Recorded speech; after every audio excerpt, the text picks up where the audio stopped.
Have you ever wondered why some of the smartest people you know struggle to make ends meet, while others, far less intelligent, seem to effortlessly glide through life, cushioned by wealth? The harsh reality is that our world doesn't prioritize intelligence, talent, or merit nearly as much as it prioritizes money. Think about education.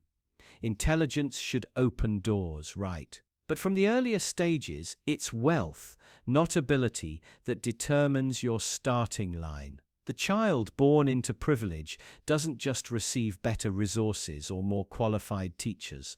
They inherit connections, opportunities, and an early boost in a race that many never even get to enter. Intelligence, meanwhile, is often trapped, struggling just to be recognized. Schools in affluent neighborhoods receive more funding, attract better teachers, and offer extensive extracurricular programs. Wealth buys private tutoring, specialized test preparation, and prestigious internships. Meanwhile, bright students from poorer backgrounds are left fighting for the bare essentials. Intelligence, raw potential, brilliance, these are all secondary if there isn't money backing them up. The workplace isn't much different. We love to believe that brains and hard work automatically equal success. Yet, look around. Promotions, raises, even opportunities to lead, often these go to those who navigate office politics or who come from backgrounds where networking and influence were as natural as breathing. Intelligence alone rarely cuts through this noise. Consider the reality of internships and entry-level jobs. Who can afford to spend months working unpaid, gaining crucial experience? Certainly not the talented individual who needs to pay bills, support family, or simply survive. Instead, these opportunities frequently go to those who have financial safety nets, whose intelligence or ability may be mediocre, but whose bank accounts speak volumes. And then there's innovation. Our culture romanticizes the genius inventor, the lone visionary whose brilliant mind changes the world. But what's the unspoken truth behind every great innovation? Money? Without funding? Without investors willing to take risks, even the most brilliant ideas suffocate in silence. Genius needs capital to speak, to act, to matter. Think of all the brilliant ideas you've never heard about because they lacked initial funding. Innovations in medicine, technology, sustainability, all potentially transformative, yet overlooked because investors saw quicker profits elsewhere. Meanwhile, less revolutionary ideas, backed by substantial capital, thrive simply due to financial backing, dominating markets, not because they're better, but because they're wealthier. In society itself, wealth doesn't just open doors, it writes the rules. Laws, policies, entire systems bend around money. Intelligence can identify injustice, highlight flaws, scream for change, but without financial leverage, it's just a voice lost in the wind. Money shapes society's future far more decisively than ideas ever could. Consider politics, the arena where decisions affecting millions are made. Who truly holds power? It's rarely the most intelligent or the most ethical.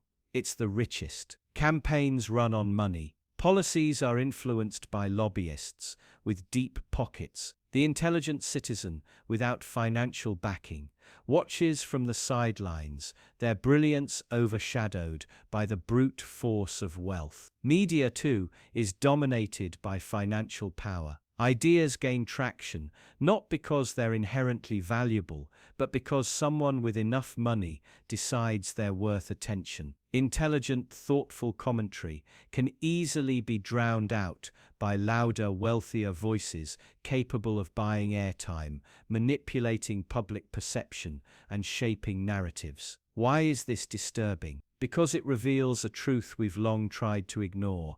Our world is not built to reward merit or intellect, but wealth. Intelligence isn't irrelevant. It's simply secondary. Money doesn't just talk. It shouts louder, commands attention, and silences opposition. Recognizing this doesn't mean accepting defeat, but it means understanding the real rules of the game. Intelligence matters, but without money, its influence is painfully limited. If you've ever wondered why the world seems unfair, unequal, tilted heavily toward the wealthy, it's because it is. Yet, despite knowing this, we cling to myths that intelligence alone can break through barriers. We teach children to believe that good grades and smart ideas guarantee success. We perpetuate this narrative because acknowledging the overwhelming power of money is uncomfortable. It confronts us with an unsettling truth: meritocracy, the comforting idea that talent and hard work are the keys to success, is largely an illusion. But this isn't simply a bleak indictment, it's a necessary awareness. The more clearly we see the game, the better equipped we are to navigate it, challenge it, and maybe even change it. Wealth may dominate, but awareness is power. Recognizing how deeply money shapes our lives, our opportunities, and our society is the first step toward demanding a world where intelligence and merit genuinely matter. The world doesn't celebrate genius. It celebrates what it always has: power, influence, and above all, money.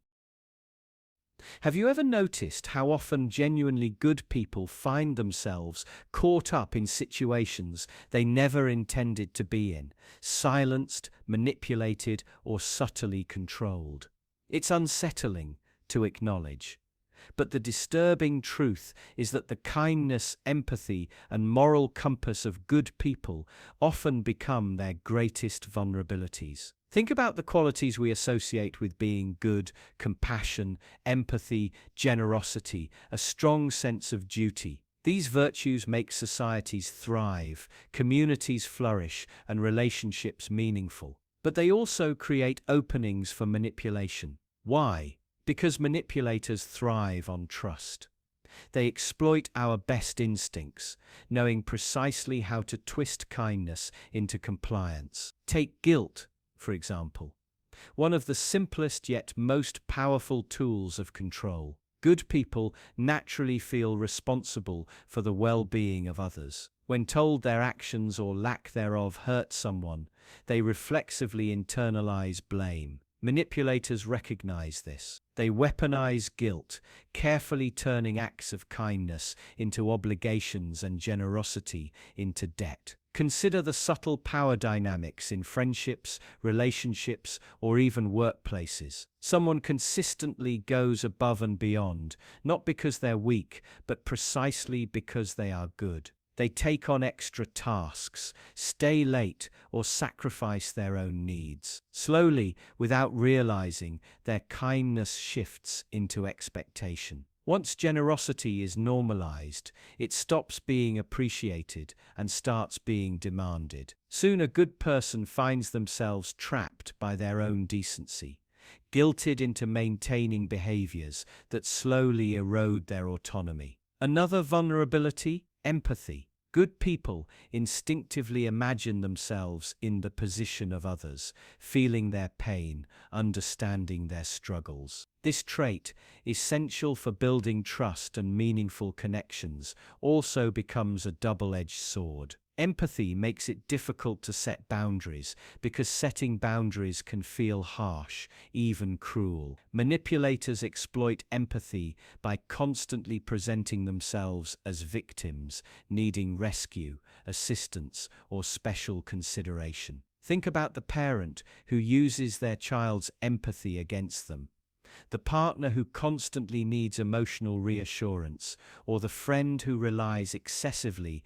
on emotional labor without reciprocation. Empathy, intended to build connections, becomes a leash, subtly controlling good people through the fear of being labeled selfish or unkind. Then there's the need for approval and the fear of conflict. Good people often prioritize harmony. Conflict feels uncomfortable, hostile even, so they learn to avoid confrontation. Manipulators exploit this avoidance. They create environments where any disagreement is labeled disruptive or toxic. Slowly, good people become silent, compliant, sacrificing their true thoughts and feelings for the illusion of peace. And it doesn't stop at personal relationships. Societal systems themselves rely on the compliance of good people. Governments, institutions, and corporations frequently appeal to civic duty,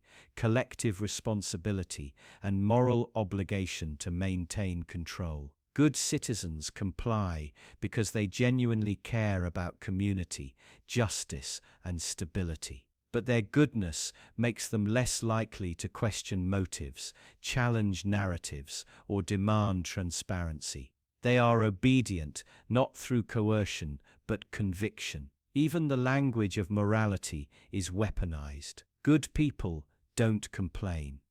Good citizens don't disrupt. Good employees don't question.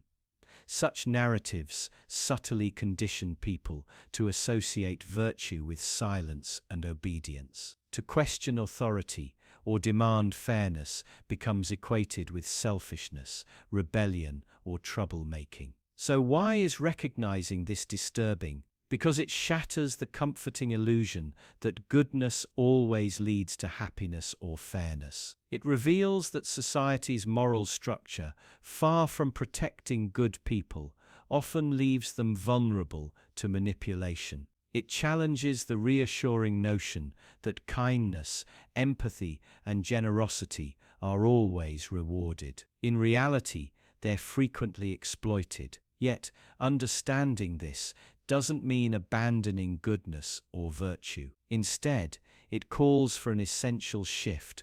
Good people must learn to recognize manipulation, set firm boundaries, and understand that true kindness sometimes means protecting themselves. Goodness doesn't have to equate to vulnerability.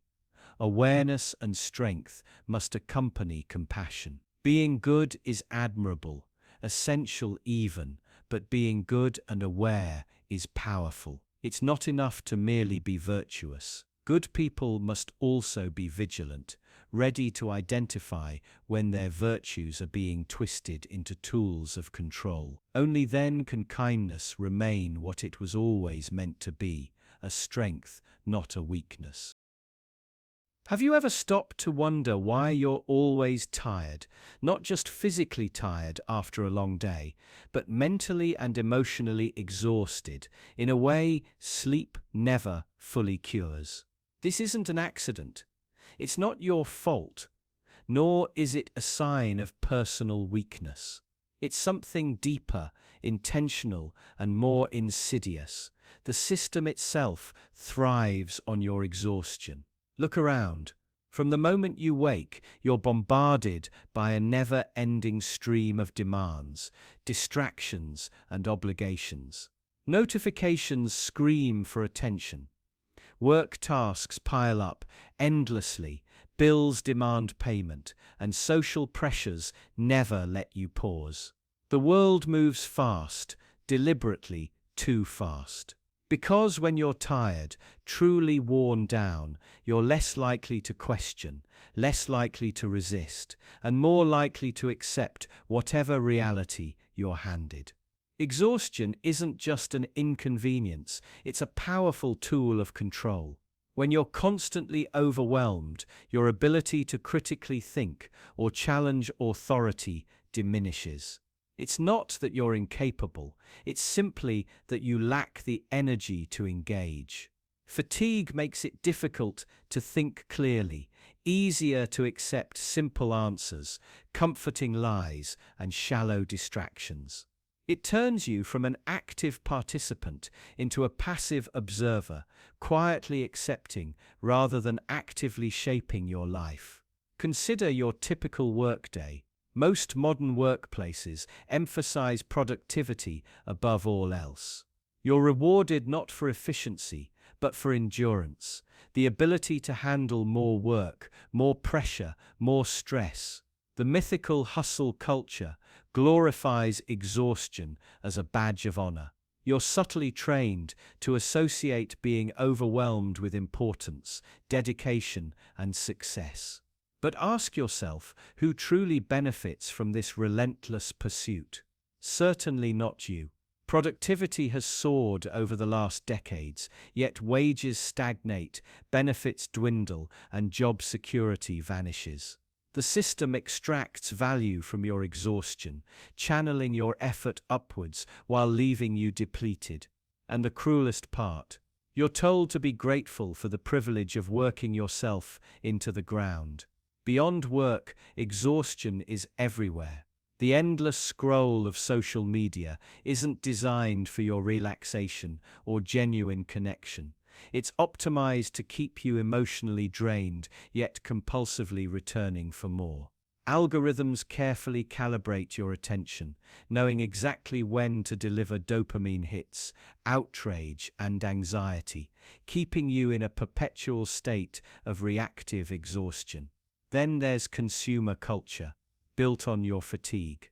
Exhaustion weakens your self-control and amplifies your desire for quick comforts. After a draining day, resisting impulse buys, unhealthy food, or unnecessary products becomes difficult. Corporations know this.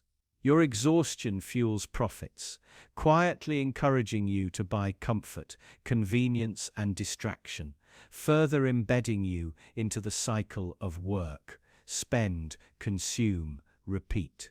Politically, exhaustion serves another critical purpose. It suppresses dissent. An exhausted population doesn't protest injustice, demand accountability, or challenge systemic corruption. It's too tired to mobilize, too overwhelmed to organize. Political and economic powers benefit from your exhaustion precisely because it keeps you compliant, quiet, and manageable. But perhaps the most disturbing aspect of all is how exhaustion isolates you. Relationships suffer when everyone is perpetually tired. Communities weaken as individuals retreat inward, too drained to participate. Isolation makes control easier. If you're disconnected, you're less likely to see the shared struggle, less likely to recognize systemic exploitation, less likely to unite against it.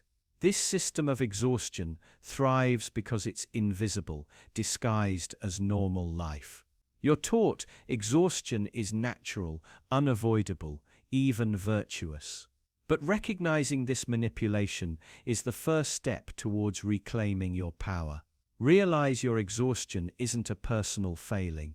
It's a deliberate, calculated outcome of a system designed to exploit it. Breaking free isn't easy. It requires conscious resistance. It means redefining your value beyond productivity. It means resting without guilt, saying no without apology, and rejecting the toxic glamorization of exhaustion. Most importantly, it means understanding that your well-being is revolutionary. The system needs you exhausted, yes, but what it fears most is your awakening. Imagine what would happen if collectively we refused to participate in our own exploitation. Imagine the strength, clarity, and resilience of people no longer exhausted but empowered. The system thrives on your exhaustion. Don't give it the satisfaction. Imagine you're sitting on a plush, comfortable couch. Your favorite show is streaming.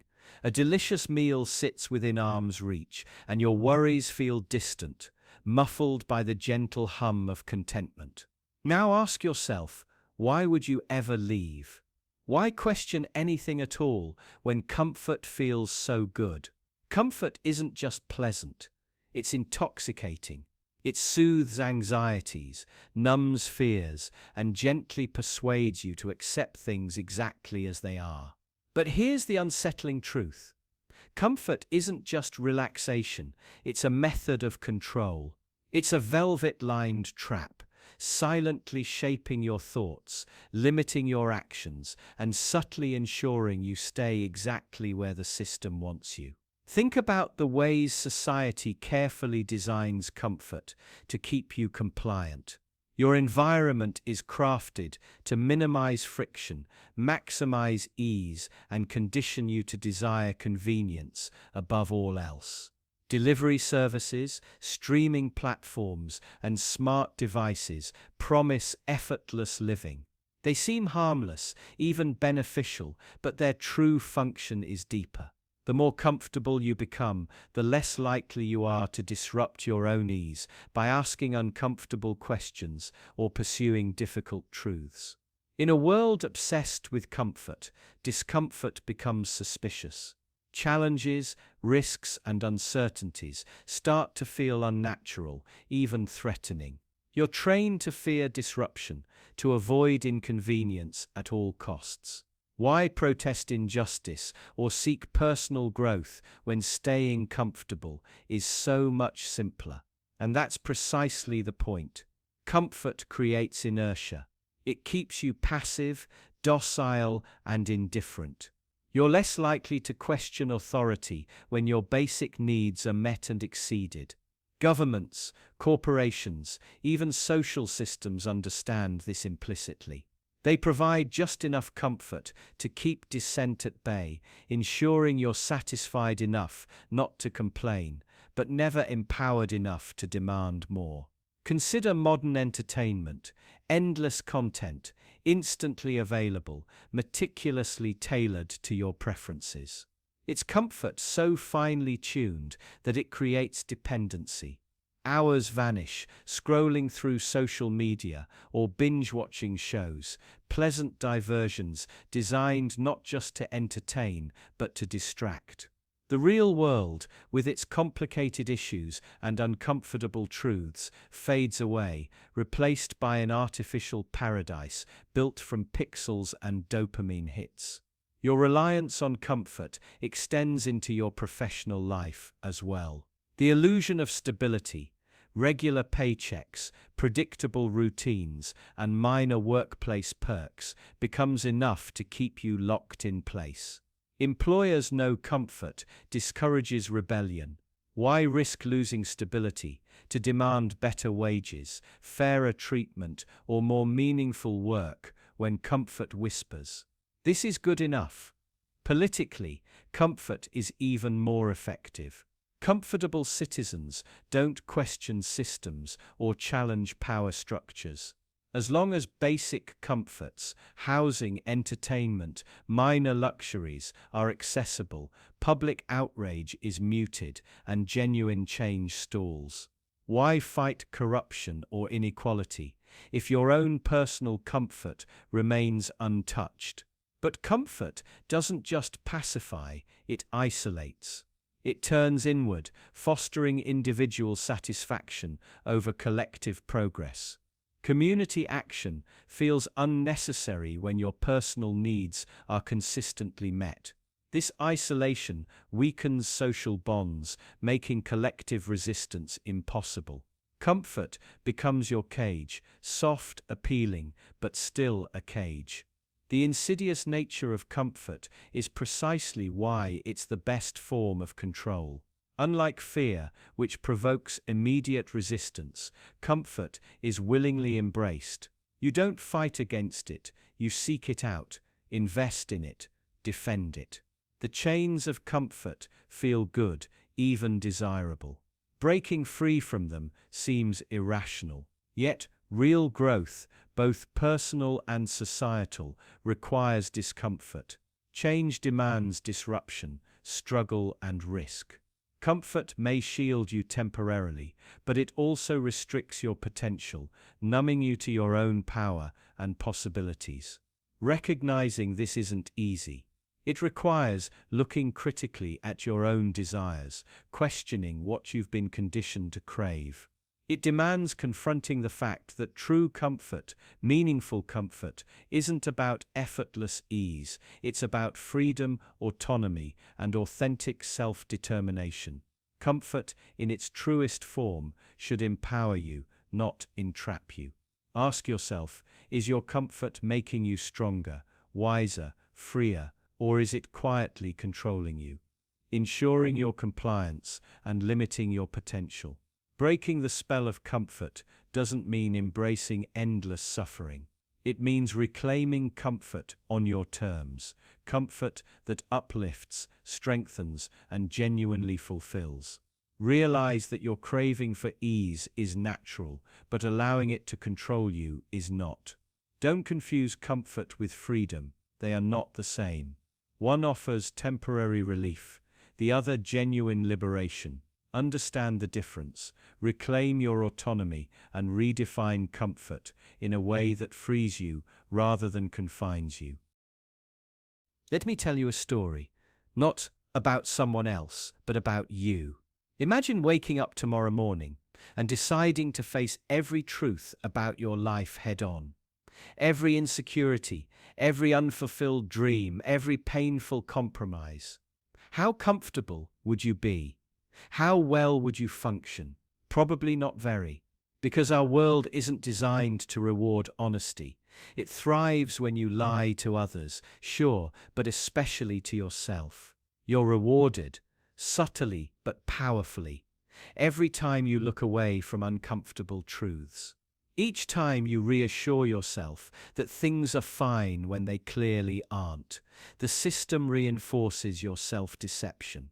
Because when you lie to yourself, you remain compliant, productive, and controllable. You become exactly the person society wants you to be, superficially content and deeply unaware. Think about your career. You might reassure yourself daily that your job is fulfilling, even meaningful, despite mounting evidence to the contrary. You pretend the hours spent away from family, the endless stress, and the emotional toll are worth it, because acknowledging otherwise threatens your stability. Corporations reward your self-deception with raises, promotions, and empty praise. You're not encouraged to be honest. You're incentivized to pretend everything is fine, and it's not just work. Society constantly pushes narratives that require your complicity. Happiness, success, relationships, each comes with a neatly packaged lie. Social media insists that everyone's life is better, easier, and happier than yours. Rather than admitting your dissatisfaction, you're encouraged to portray a flawless image. The more convincing your deception, the more you're rewarded with likes, validation, and superficial social acceptance. Your personal relationships follow the same pattern. Maintaining friendships or family ties often demands ignoring uncomfortable truths. Conflict avoidance and emotional suppression are praised as maturity. You convince yourself that silence maintains harmony, when in reality it merely preserves illusions. Honest confrontation is discouraged. Dishonesty, carefully cloaked as politeness, is rewarded. Even deeper, consider your beliefs. Political and ideological systems don't thrive on honest introspection. They depend on loyalty. Questioning core beliefs is unsettling, risky, even dangerous. Easier to lie to yourself, to accept simple narratives that provide comfort. Your compliance is rewarded with belonging, acceptance, and identity. Self-deception binds you to ideologies that promise safety at the price of authenticity. But why are you so easily rewarded for lying to yourself? Because self-deception serves the powerful. It maintains social order and preserves existing hierarchies. People who lie to themselves are predictable, reliable, and easily manipulated. They consume endlessly, accept injustice passively, and rarely demand better. This pattern is disturbingly effective. Your brain itself rewards you for lying. Facing harsh truths triggers anxiety, fear, and stress. But self-deception, that releases dopamine, creating a comforting neurological loop. Your brain literally incentivizes you to ignore reality, rewarding avoidance with temporary peace, further embedding the habit of self-delusion. Yet, what's the ultimate cost of these comforting lies? Over time, the gap between your true self and the persona you project grows wider, leading to emotional numbness, disconnection, and a pervasive emptiness. You lose sight of who you truly are, buried beneath layers of deception, rewarded by a society that values appearance over substance. Acknowledging this isn't easy. It requires facing uncomfortable truths about your life, your choices, and your complicity in maintaining harmful illusions. But recognition is the first, crucial step towards reclaiming your authenticity. It means rejecting the system's shallow rewards in favor of deeper, more meaningful fulfillment. Ask yourself, are these rewards worth the price of your authenticity? Are the comforts of self-deception truly comforting or merely numbing? Honesty with oneself is the most revolutionary act because it breaks the cycle of rewarded lies. It challenges the structures designed to keep you compliant and unaware. Realize that genuine fulfillment, true freedom, comes only from confronting and embracing the truth, however uncomfortable. It demands courage, resilience, and willingness to let go of comfortable illusions. But the reward, the real reward, is incomparable authenticity, clarity, and genuine self-respect. So stop rewarding yourself for lying. The moment you choose truth over comfort, honesty over illusion, you reclaim your power and you finally meet yourself, the real you, perhaps for the first time. Forget what you were told in school. Forget the courtroom dramas. Forget the slogans etched into courthouses, justice for all, equal under the law. Because those words, they're branding, not reality. If justice were truly a principle, it would apply to everyone everywhere without exception. But it doesn't. It never has. Justice in the real world is a commodity, rationed, conditional, and often only available to those who can afford it. Now ask yourself, who gets justice quickly? Who gets heard, believed, vindicated? And who gets ignored, dismissed, or crushed under the weight of bureaucracy and delay? The answers aren't random. They follow a pattern written in class, wealth, power, and influence. We say justice is blind, but in practice it sees everything. It sees your race, your income, your connections. It weighs your status before it weighs your evidence. The wealthy don't face the system. They own it. They hire better lawyers, manipulate narratives, delay proceedings, or make problems disappear entirely. Their justice isn't served, it's sculpted. Meanwhile, for the average person, justice is a slow, expensive, and punishing process. It's waiting months for a court date, years for resolution, and sometimes a lifetime for fairness that never comes. It's being told you have rights, then watching those rights vanish the moment you can't pay for the right representation. The truth? You don't get the justice you deserve. You get the justice you can afford. This isn't just about high-profile court cases or headline scandals. It's about the daily erosion of fairness across the system. It's the tenant evicted with no warning, while the landlord walks free from responsibility. It's the worker exploited under wage theft laws that are never enforced. It's the protester jailed for speaking out, while those in power silence dissent with impunity. The system is built to appear fair while functioning as a gatekeeper. It teaches you to trust the process while ensuring the outcome is predetermined. For the privileged, justice is preventative. It protects. For everyone else, it's punitive. It punishes. That's the quiet trick. Same word, different outcomes. Worse still, justice is performative.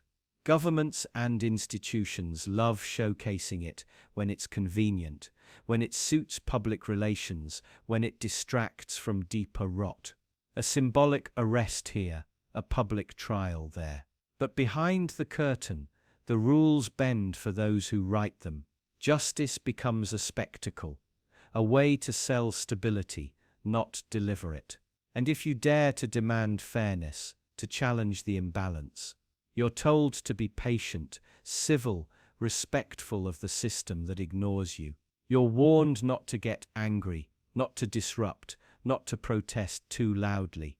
Because when justice becomes a privilege, those without it are expected to stay quiet about the injustice. So what's the cost of pretending justice is a principle? It teaches people to wait for help that's never coming. It convinces them that the system will fix itself. It makes them blame themselves when the system fails them. It pacifies the oppressed while empowering the comfortable. But here's the hard truth. Until justice becomes unconditional, until it's removed from the grip of power and money, it will never be a principle. It will always be a transaction. And that means the fight for justice isn't about making the system work better. It's about forcing it to work for everyone, whether it wants to or not. Justice should not be a luxury item. It should not be reserved for the connected, the wealthy, or the well-spoken. It should be automatic, uncompromising, universal. Until then, stop saying justice is guaranteed.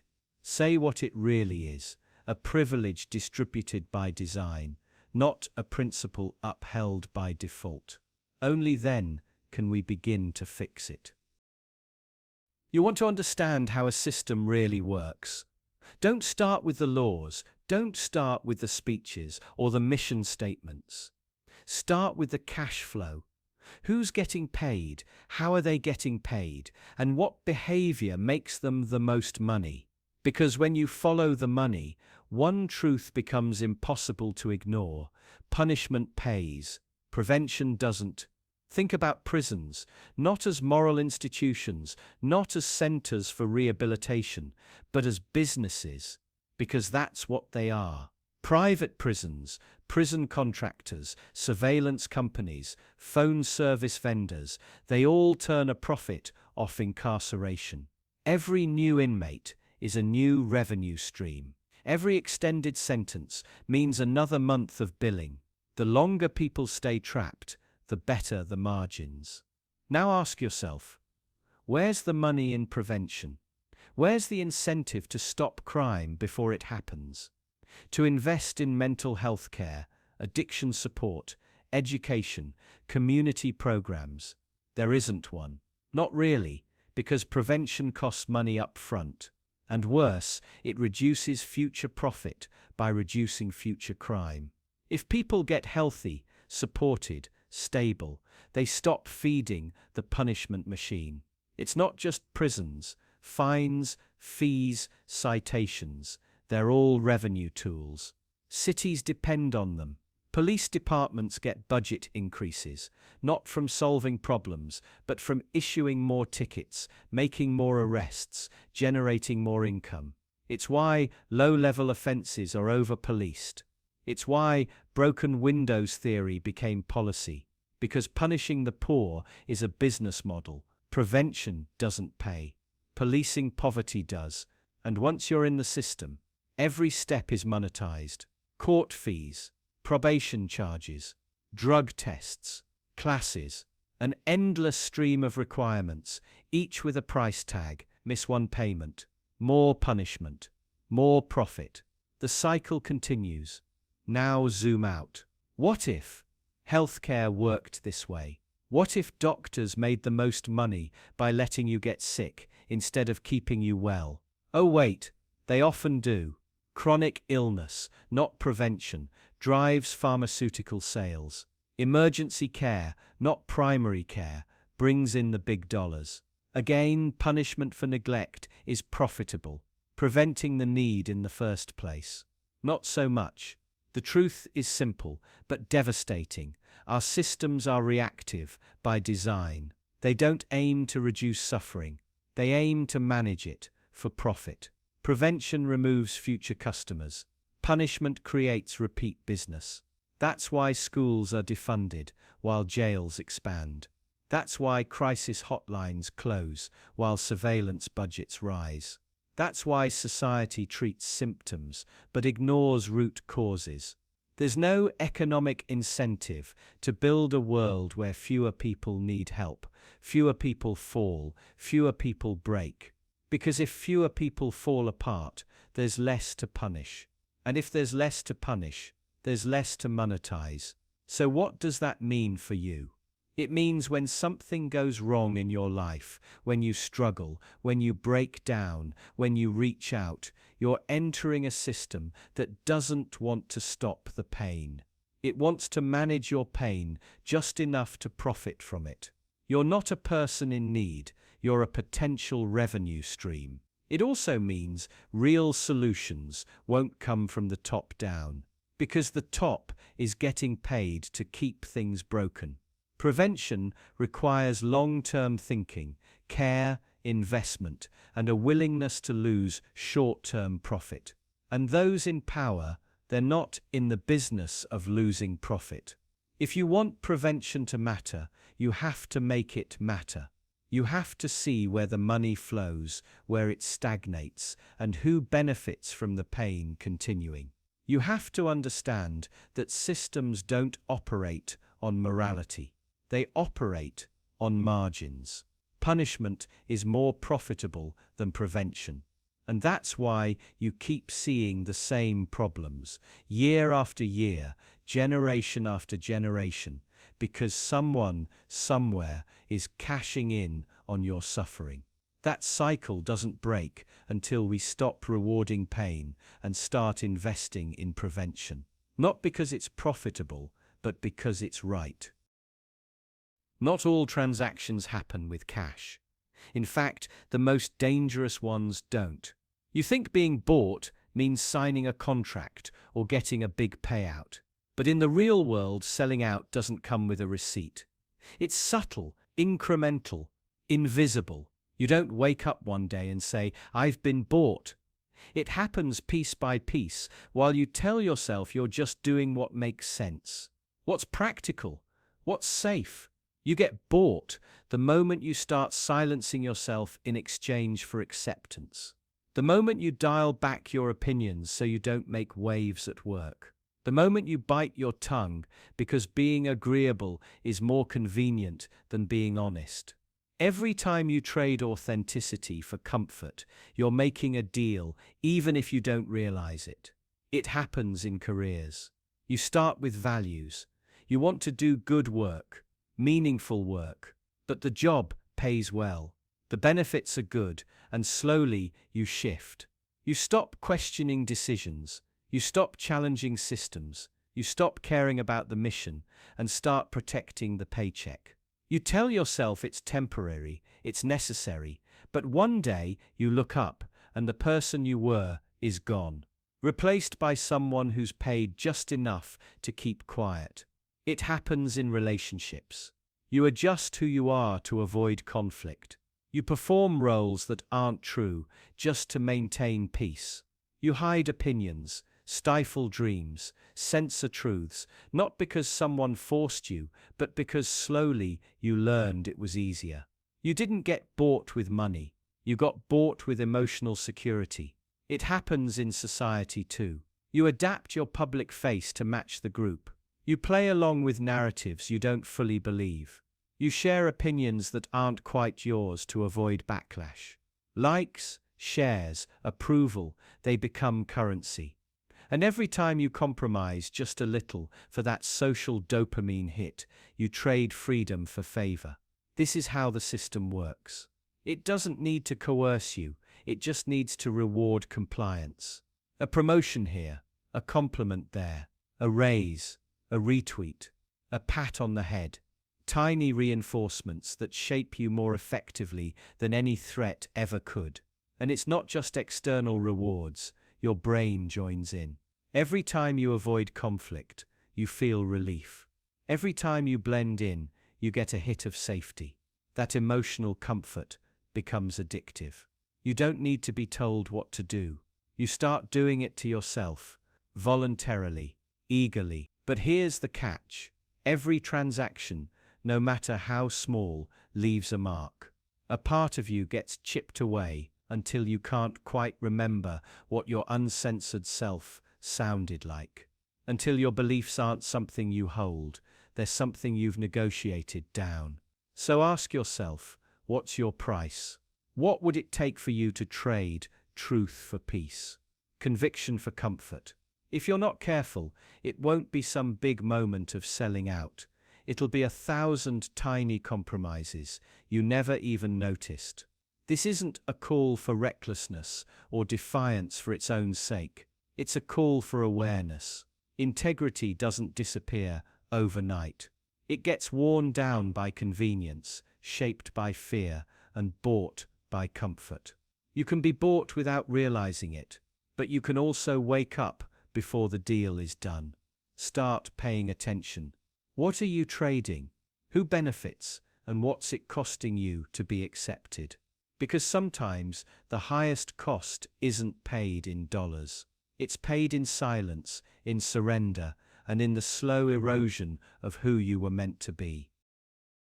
Imagine someone smiles at you, holds the door open, compliments your outfit, listens when you speak. You think, what a kind person. But what if I told you that kindness, more often than we're willing to admit, isn't rooted in compassion, but in fear? Fear of rejection, fear of conflict, fear of being seen as cruel, selfish, or different. See, we've been taught that kindness is a virtue, a sign of strength. But peel back the layers and something else begins to emerge, something less noble, something darker. Much of what we call kindness is simply an attempt to avoid danger, psychological danger, social danger, the danger of not being liked. It starts young.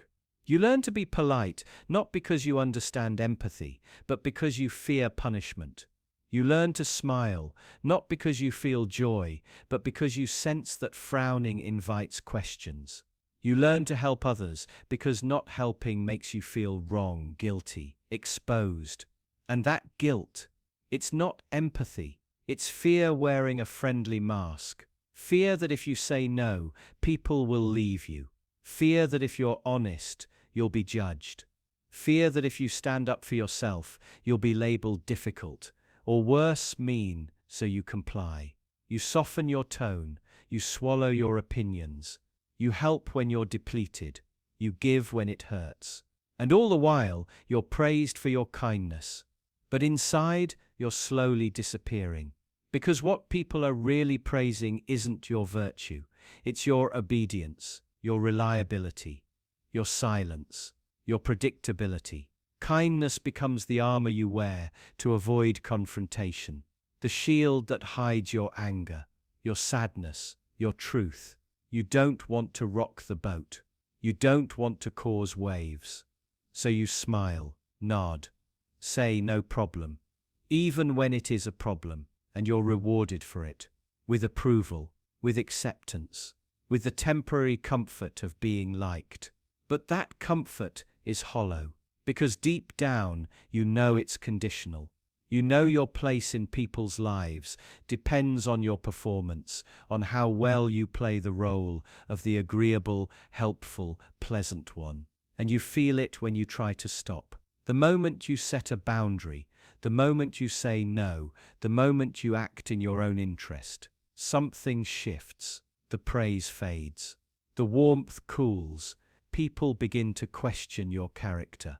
Because they weren't loving you. They were loving your compliance. This is the terrifying part. Kindness, when born from fear, becomes a form of self-erasure, a quiet surrender, a way of keeping the peace by making yourself invisible. It's not that genuine kindness doesn't exist. It does, but it's rarer than we like to think. True kindness is not born from fear. It doesn't shrink to avoid judgment. It doesn't bend to gain favor.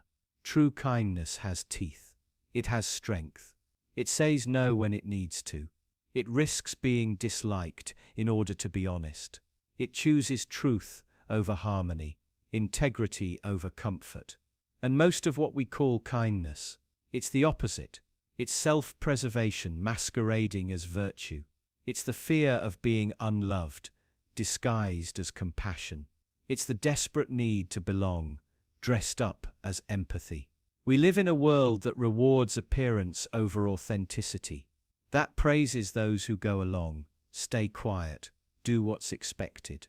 So it's no surprise that so many of us become masters of pleasant deception, appearing kind while burying our real thoughts, needs, and desires. But here's the cost. You lose touch with who you really are.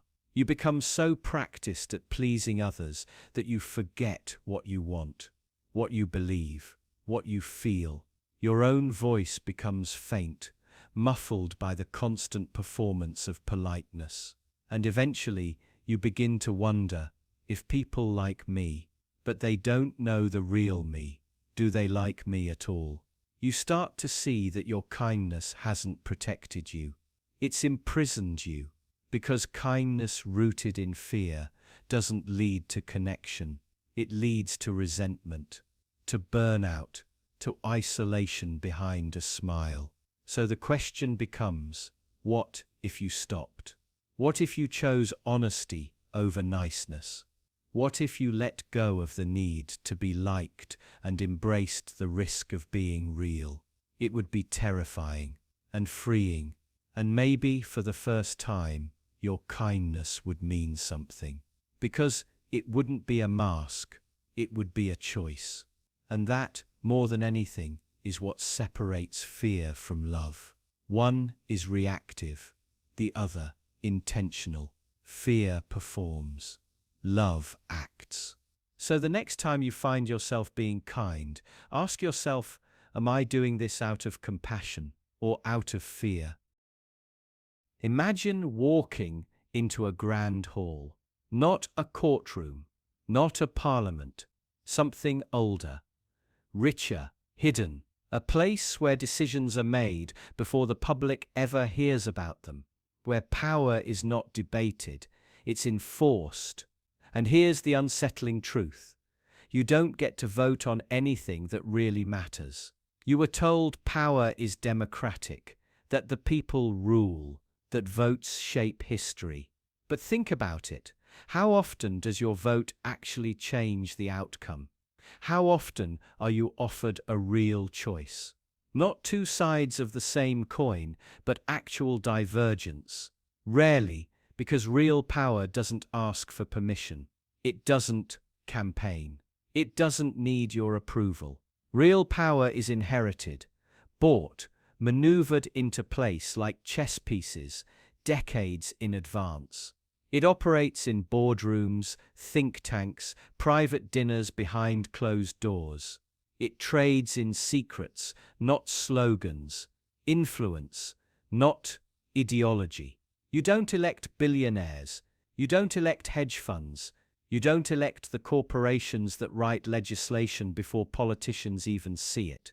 You vote for the face of power, not its spine. It's designed that way. Because illusion is safer than confrontation. If you believe your voice matters equally, if you believe the system is fair, you won't rebel. You'll play along, casting ballots, debating policies, arguing online, all while the real decisions are made far above your reach. This isn't just conspiracy, it's structure, it's design. Consider how laws are passed. Lobbyists write the language. Politicians, many of whom rely on those very lobbyists for campaign funds, rubber stamp it. Regulatory agencies are filled with former industry executives. Then they return to those industries once their public service is done.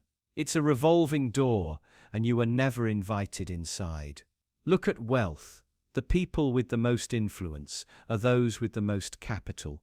They don't need elections. They own the platforms that shape what you see. They fund the candidates.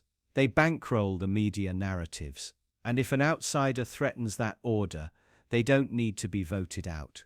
They'll be crushed, co-opted, or quietly erased. Ask yourself this: if power truly belonged to the people, would income inequality be this obscene? Would billion-dollar corporations evade taxes while entire cities crumble? Would healthcare be a luxury? Would truth be auctioned off to the highest bidder?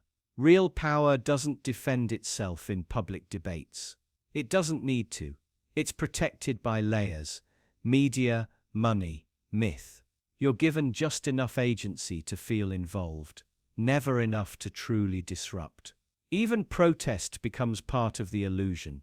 You're allowed to march, to shout, to sign petitions, as long as the wheels keep turning, as long as the machine stays intact. Real power tolerates protest, but try withholding your labor. Try cutting off its profits. Then you'll see the mask fall. And what about justice? Do you think it's blind? Or does it peek out from under the blindfold to check your bank account, your connections, your influence? You can't vote away corruption. That's legal. You can't vote out billionaires who were never on a ballot. You can't reform a system whose foundation was built to serve itself. So what can you do? You recognize it. You stop pretending. You stop swallowing the lie that representation is the same as control, that participation equals power. You start seeing who really holds the strings and how they keep pulling them. And then, only then, you begin to shift the question. Not who should we vote for, but why do we let them rule at all? Because once you accept that real power is never voted for, you're no longer just a pawn in the game. You become a threat to the board. And that's where change begins, not with ballots, but with awakening. Imagine two startup founders. One becomes a billionaire, their face splashed across magazines, invited to give TED Talks, praised as a genius. The other disappears into obscurity. Same intelligence, same effort, same idea, even the difference: luck. And that's what makes this so disturbing, because we've built an entire mythology around success. We believe success is a reflection of merit, that if someone is rich, famous, or powerful, they must have earned it. They must be smarter, harder working, more visionary than the rest. But that's not the full story. It never was. What you're really seeing, more often than not, is survival bias. Survival bias is the illusion that success stories are the only ones that matter, because they're the only ones you hear. You look at the winners, the survivors, the exceptions, and you forget the thousands who followed the same path and failed. Not because they lacked talent, not because they didn't try hard enough, but because the world is chaos dressed in a business suit. We love stories of college dropouts becoming tech giants, but we never read about the thousands of dropouts who now live paycheck to paycheck. We idolize the athlete who made it out of poverty, but forget the countless others who trained just as hard and never got noticed. The media doesn't cover failure. Failure doesn't sell, but it's everywhere, quietly screaming beneath the noise of celebration. And if you're not careful, you start to internalize this lie that success is destiny and failure is a moral flaw, that the winners deserve everything they get and the rest just weren't good enough. It's a seductive story. It makes the world feel fair, predictable. But it's not. Success is a lottery, a brutal, silent game of probabilities, privilege, timing, and access.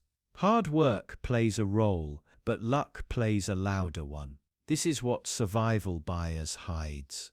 The truth that most success stories are statistical outliers, the exception, not the rule.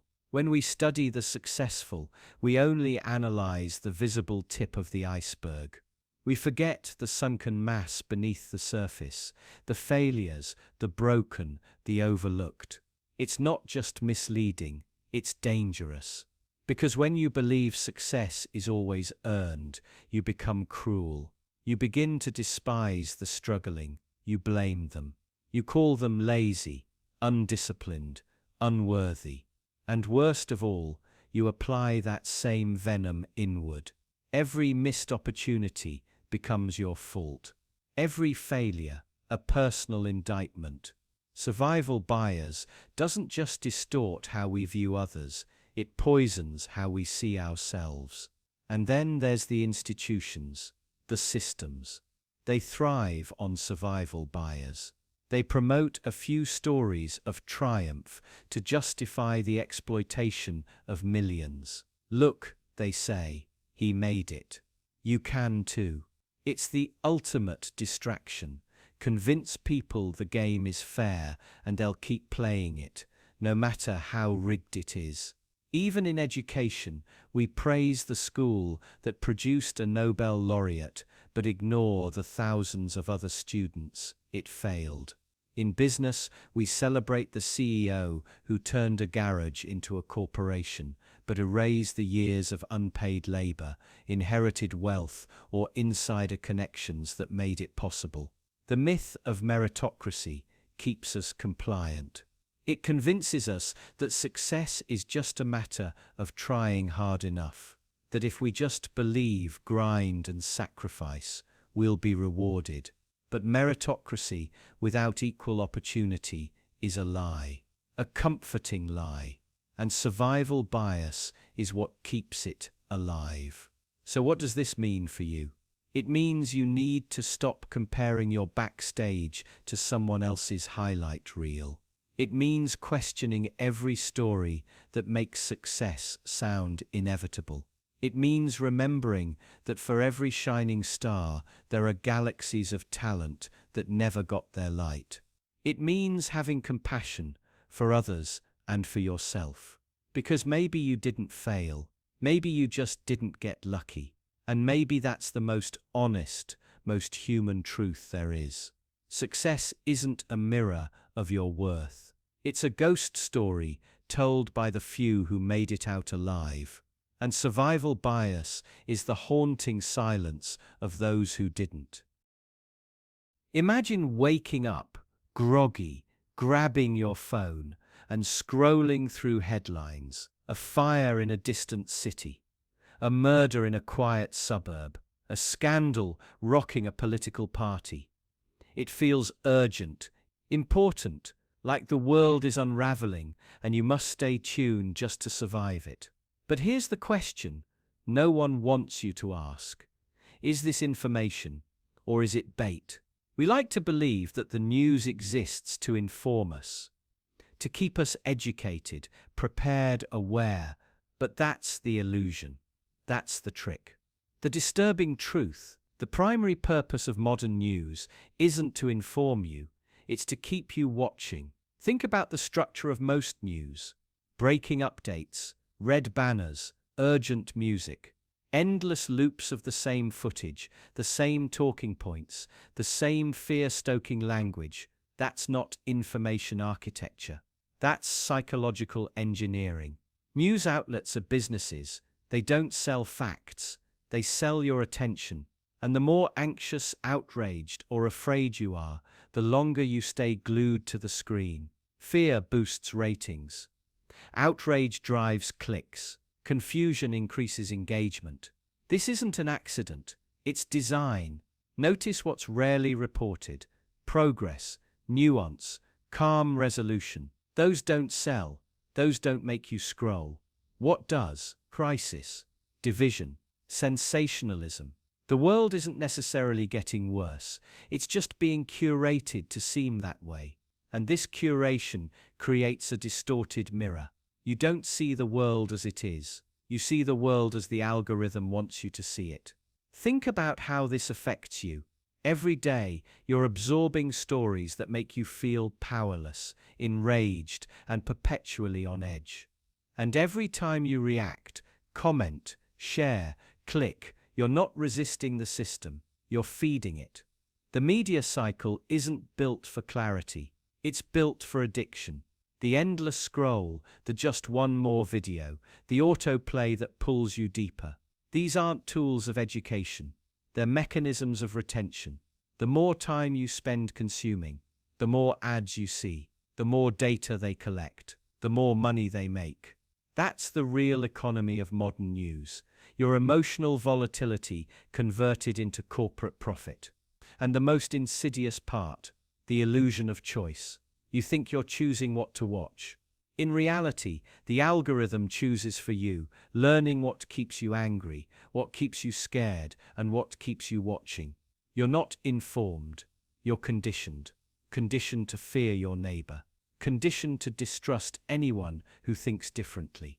Conditioned to see the world not as a complex place full of nuance, but as a battlefield where every headline is a weapon. This is how division is monetized, how polarization becomes profitable. The news doesn't just report conflict, it manufactures it, sustains it, amplifies it. And when the dust settles, when the facts eventually emerge, when the story is corrected or clarified, it's buried. Because clarity doesn't trend. Resolution doesn't go viral. What matters is the first impression, the emotional jolt, the hot take, the rapid-fire reaction. You're not being educated. You're being primed. Primed to feel rather than think, to react rather than reflect. Because reflection is slow, deliberation is boring, thoughtfulness doesn't sell ads. But here's the kicker. This system isn't broken. It's working exactly as designed. The goal isn't truth. It's engagement. And engagement doesn't care if you're informed. It only cares that you don't look away. So ask yourself, how much of what you believe is truly your belief, and how much has been fed to you, piece by piece, headline by headline, until it felt like your own thought? This is not a call to abandon the news. It's a call to question it, to recognize that not all information is created equal, that some truths are drowned in noise, that sometimes being informed starts with turning the volume down. Because if you don't, you risk becoming what the system wants most, a perpetual viewer, not a thinker, not a citizen. Just another pair of eyes, another captive mind. The news isn't there to serve you. It's there to survive you. And the best way to survive in a world of noise is to learn when to stop listening. Picture a fire spreading across the forest. You see the smoke in the distance. You hear the warnings, but the flames aren't at your doorstep yet. So you keep scrolling, you keep sipping your coffee. You convince yourself it's not your problem. Not yet. This is how most people live. They don't care until it hurts them. It's not because they're evil. It's because they're human. We're wired for proximity, for immediacy, for survival. If the pain isn't personal, the urgency doesn't register. A tragedy in another city, a crisis in another country. You might care for a moment. You might even post about it, but then you go back to your life, untouched, unchanged, until the fire reaches your door. There's a cruel logic to human empathy. It narrows with distance. A single tear on a friend's face can move you more than the suffering of thousands halfway across the world. The closer the pain, the sharper it cuts. And until you bleed, you often don't believe. This is why injustice thrives. Not because people are incapable of compassion, but because they wait. They wait until the system that crushed others finally turns on them, until their job is gone, until their house is underwater, until their child can't afford medicine. Then suddenly they care, then they rage. But by then, the fire has already consumed too much. You see it with poverty. When it's just statistics, it's easy to ignore, but lose your own job, struggle to pay rent, and suddenly you see it everywhere. You recognize the desperation in every grocery store aisle, every overdue bill. The empathy arrives, but late, always late. Look at politics. As long as policies hurt someone else, they're tolerable. As long as surveillance is used on others, it's justified. But the moment it touches your rights, your freedom, your voice, that's when you protest. That's when you notice. When it becomes real, this isn't just individual failure. It's a systemic one. Society teaches you to disconnect, to believe that other people's problems are none of your business. That empathy is a luxury, not a duty. You're told to focus on yourself, your goals, your grind. And so you look away, not because you lack a heart, but because the system keeps you distracted, comfortable, and just detached enough to never feel the full weight of someone else's pain. And the media, it knows this. Stories that don't affect you directly are packaged like entertainment, flashy, brief, disposable. They're designed to keep you informed enough to feel aware, but not enough to act. So the cycle repeats. People don't care until it hurts them. But when it does, when the pain becomes personal, it's often too late. The damage is done. The structure that failed someone else has now collapsed on you. And you wonder why no one warned you, why no one helped. But they did. You just weren't listening. And now you know why the world doesn't change. Because waiting until it hurts is always too late. Real change demands preemptive empathy.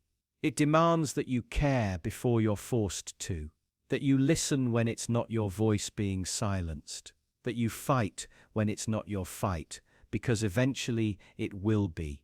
The truth is brutal. The fire is always coming. If you only react when the flames touch your skin, you've already lost. So the question is, how close does the pain need to be before you finally care? And by then, what's left to save? Think about the last time you changed your mind, not about something small, something big, something that shattered your worldview, made you rethink everything, forced you to confront a truth you didn't want to believe. Now ask yourself this: what convinced you? Was it a perfectly reasoned argument, a tidy stack of facts, or was it something else, something raw, emotional, maybe even irrational? Here's the disturbing truth: facts don't change minds, emotions do. Truth, as noble as it sounds, doesn't spread on its own. It's fragile, quiet, easy to overlook. But emotion is viral. Emotion doesn't wait to be verified. It doesn't need evidence. It doesn't care about nuance. It just explodes, and it takes everything with it. This is why lies spread faster than truth, why propaganda works, why disinformation dominates the internet, because it's not about what's true, it's about what's felt, what triggers, what provokes. Our brains aren't designed to reward accuracy. They're designed to reward survival. And survival isn't about being right. It's about reacting fast. That's why fear, outrage, and tribalism hijack our attention. They activate our ancient instincts. Truth doesn't stand a chance in the face of a well-crafted emotional hook. You've seen it on social media, in politics, in the stories we tell. The most shared content isn't the most accurate. It's the most outrageous, the most heart-wrenching, the most infuriating. Algorithms aren't searching for truth. They're searching for engagement. They don't care if something is real. They care if it keeps you scrolling, clicking, sharing, and what keeps you hooked: emotion. This is why bad actors succeed, why manipulators rise. They don't need to be right. They just need to feel right. They craft narratives that bypass logic and sink directly into your nervous system. They make you angry, afraid, validated, and once you're emotionally hooked, the truth becomes irrelevant. We like to believe that if people just knew the facts, they'd see things clearly, that ignorance is the enemy. But ignorance is easy to fix. Emotional attachment, that's harder. Once someone feels a certain way, truth becomes an obstacle, not a solution. It threatens identity. It feels like an attack. And so truth dies. Not because it isn't known, but because it isn't felt. This is why debates often fail, why logic rarely changes hearts. Because truth without emotion is sterile. It feels cold, disconnected. And in a world saturated with noise, only what screams gets heard. It's not that truth has no power. It does. But only when it rides the wave of emotion. Only when it taps into something deeper than data, something visceral. This is why storytelling matters. Why metaphors work. Why art and music can reveal truths no textbook ever could. They make truth feel real. They make it stick. And this has consequences. Because if the truth needs emotion to survive, then whoever controls emotion controls the truth. And that means reality itself becomes a battlefield, not of facts, but of feelings. The terrifying part, most people don't even realize it's happening. They believe they've reached conclusions rationally, independently. But in truth, their beliefs were sculpted by repetition, by community, by emotional resonance, not by evidence, not by accuracy. Even you, even now, you are not immune to this. None of us are. We are emotional creatures, first and foremost. Rationality came later, and it's always been playing catch-up. So what do you do with this knowledge? You stop pretending that truth alone is enough. You learn to speak the language of emotion, not to manipulate, but to connect. You tell stories. You create meaning. You wrap truth in feelings so it can finally breathe. Because if you don't, someone else will, and they'll use emotion to bury the truth instead. The truth doesn't spread. Emotion does. And if we don't understand that, if we don't learn to wield that, we will keep losing to those who already do. Imagine a billionaire on stage, handing out oversized checks, cameras flashing, the crowd applauding, a donation to end hunger, a pledge for clean water, a scholarship fund for underprivileged youth. It looks noble, it feels generous. But what if it's not? What if charity isn't about helping others at all, but about preserving power? The disturbing truth is that charity often hides exploitation. It masks systemic harm with individual acts of generosity. It tells you the world is getting better, while keeping the structures that cause suffering intact. Start with this: where does the wealth come from? The same billionaires praised for their philanthropy often built their empires on underpaid labor, tax avoidance, and environmental destruction. Their profit is extracted from the very people they later help. Their generosity is funded by your struggle. And yet, when they donate a fraction of their fortune, they're celebrated. They're called heroes, saints, visionaries. The narrative shifts from critique to gratitude. You're told to be thankful. But thankful for what? For the scraps handed back after the feast. Charity becomes a public relations tool, a way to sanitize reputations, deflect criticism, and maintain control. It says, look at what I'm giving, so you don't ask. Look at what you took. But the deception runs deeper. Charity shifts the blame. Instead of holding systems accountable, it individualizes both suffering and solution. You're told poverty exists because people haven't donated enough. Not because wages are suppressed, healthcare is privatized, or housing is treated as a commodity. You're shown images of starving children, crumbling schools, and disaster-struck towns. You're moved to act, to give. But you're never encouraged to question why those conditions exist in the first place. Because if you did, you might realize something dangerous, that your empathy is being used against you, used to keep you passive, to keep you compliant, to keep you believing that the system can be fixed with kindness rather than justice. Even the non-profits themselves, many of them depend on suffering to justify their existence. The cycle of problem and solution becomes a business model. The goal isn't to end the problem, it's to manage it, sustain it. Make it just visible enough to evoke donations, but never inconvenient enough to demand real change. And who decides where the money goes?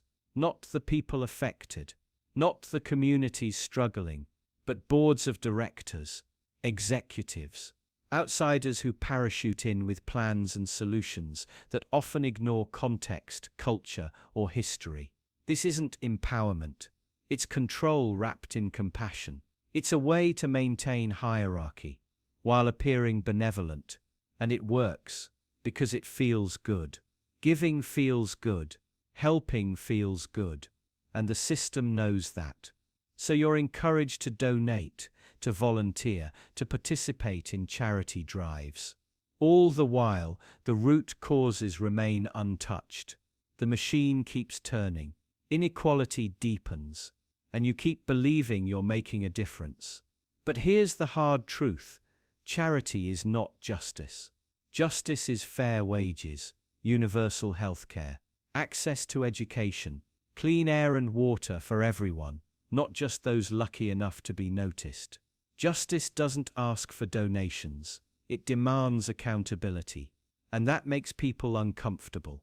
Because charity flatters the giver, justice confronts them. So we keep choosing charity because it's safer, easier, applauded. But every time we do, we reinforce the very structures we claim to oppose. Every time we celebrate a billionaire's donation, we ignore the exploitation that made it possible. Every time we rely on charity to fix what systems broke, we surrender power to those least willing to share it. So, what can you do? Start by asking better questions. Who benefits? Who decides? Who's missing from the table? And most importantly, what are we trying to fix? And why is it broken? Because until we confront those questions, charity will remain what it so often is, not a solution, but a symptom. A way to soothe our conscience without challenging our comfort. And the world will keep thanking the people who broke it for offering to help clean up the mess. You've been lied to about reputation. You were told it reflects who you are, your integrity, your character, your truth. But here's the disturbing reality. Reputation isn't a mirror, it's a weapon. One that can be forged, manipulated, sharpened, and used against you without warning. Reputation isn't built on truth, it's built on perception. And perception is dangerously fragile. You could spend years cultivating kindness, honesty, and trust, but it only takes one whisper, one accusation, one well-placed lie to shatter it all. And the worst part? It doesn't even have to be true. In the court of public opinion, evidence is optional. Emotion wins. Outrage wins. The loudest voice in the room wins. That's why powerful people don't just protect their reputation, they weaponize it. They understand its value, not as a reflection of truth, but as a tool of control. Influence isn't just about being good, it's about being seen as good. And if you control the narrative, you control everything. This is how elites maintain their grip. They don't fear exposure. They fear losing the illusion. They pay PR teams to craft personas, scrub their names from scandals, bury stories under layers of noise. They trade reputation like currency, buying favor, silencing dissent, and rewriting history. Meanwhile, if you make a mistake, real or imagined, your reputation can be destroyed in seconds. No investigation, no context, just a digital mob, a wave of judgment, and a story that spreads faster than you can defend yourself. You were taught that reputation is earned, but often it's assigned, and it can be stolen, tarnished, or weaponized, regardless of who you really are. Think about social hierarchies.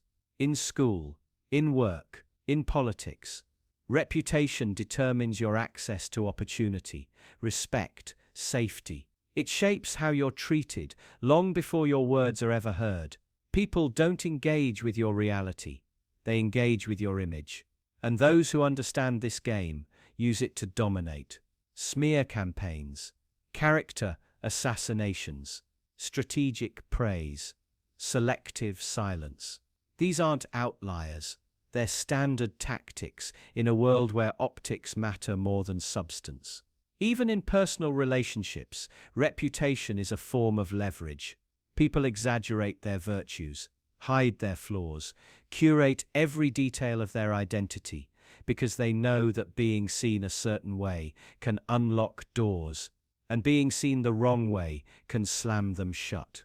So what happens when you refuse to play the game? When you value truth over perception, you become vulnerable. Honest people are easy targets in a world ruled by image, because reputation doesn't care if you're real. It cares if you're believable, and believability can be manufactured. The most dangerous part, reputation controls behavior. People self-censor, bend, contort themselves to avoid reputational damage. Fear of judgment becomes internalized. You stop saying what you think. You start becoming what the world expects, because you know how fast it can turn on you. And in that fear, they've got you. Controlled, silenced, shaped. Because if your identity is tied to your reputation, then you'll protect it at all costs, even if it means betraying yourself. So remember this, reputation isn't your truth.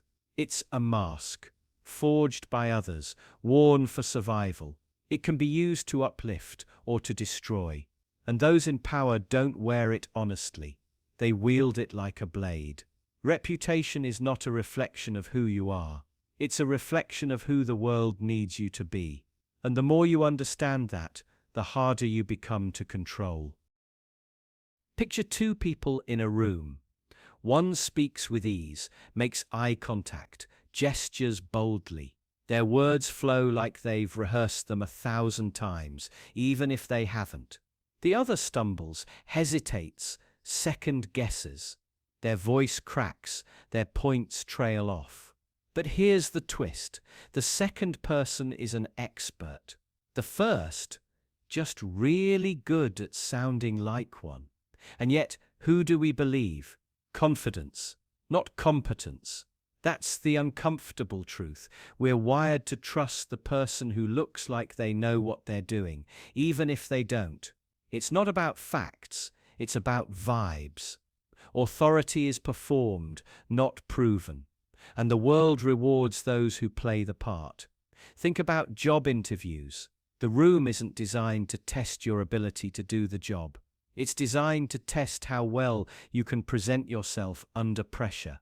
The confident candidate, smiling, assertive, self-assured, walks out with the offer. The competent one, maybe awkward, maybe anxious, maybe honest about their limitations, walks out unemployed. In politics, the stakes are even higher. Voters don't fact-check policies. They respond to tone, posture, delivery. The candidate who sounds like a leader becomes one. Even if they lie, even if they cheat, even if they can't deliver on a single promise. Because confidence is persuasive, even when it's empty. And this isn't a glitch in the system. It is the system. We've been conditioned through media, marketing, culture to equate confidence with truth, to mistake charisma for credibility. A loud voice drowns out quiet wisdom. A bold lie beats a cautious truth. And over time, the game shifts. It's not about being right, it's about sounding right. Look at social media. The confident voice, unapologetic, absolute, provocative, goes viral. The thoughtful, uncertain, nuanced one, buried in the algorithm.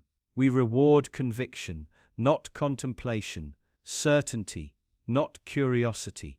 And in the process, we elevate people who are confident enough to say anything, regardless of whether it's true. The workplace reflects this too. How many promotions go to those who talk the most in meetings, not those who think the deepest? How many decisions are made by those who pitch ideas loudly, not those who analyze them rigorously? We call it leadership potential, but often it's just performance. And this performance isn't without cost. Because when we prize confidence above competence, we create a culture where pretending becomes more valuable than knowing, where bluster beats evidence, where arrogance is mistaken for intelligence.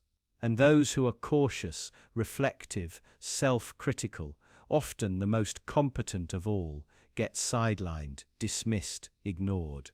It's worse than unfair. It's dangerous. Because confidence doesn't mean correctness. But once it's mistaken for it, the consequences multiply. Mistakes go unchallenged. Flaws go unnoticed. Harm goes unchecked.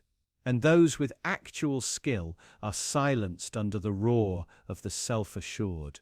This isn't to say confidence is meaningless. It's powerful, necessary even. But it should be the result of competence, not a substitute for it. And we rarely stop to ask, is this person actually qualified, or do they just sound like they are?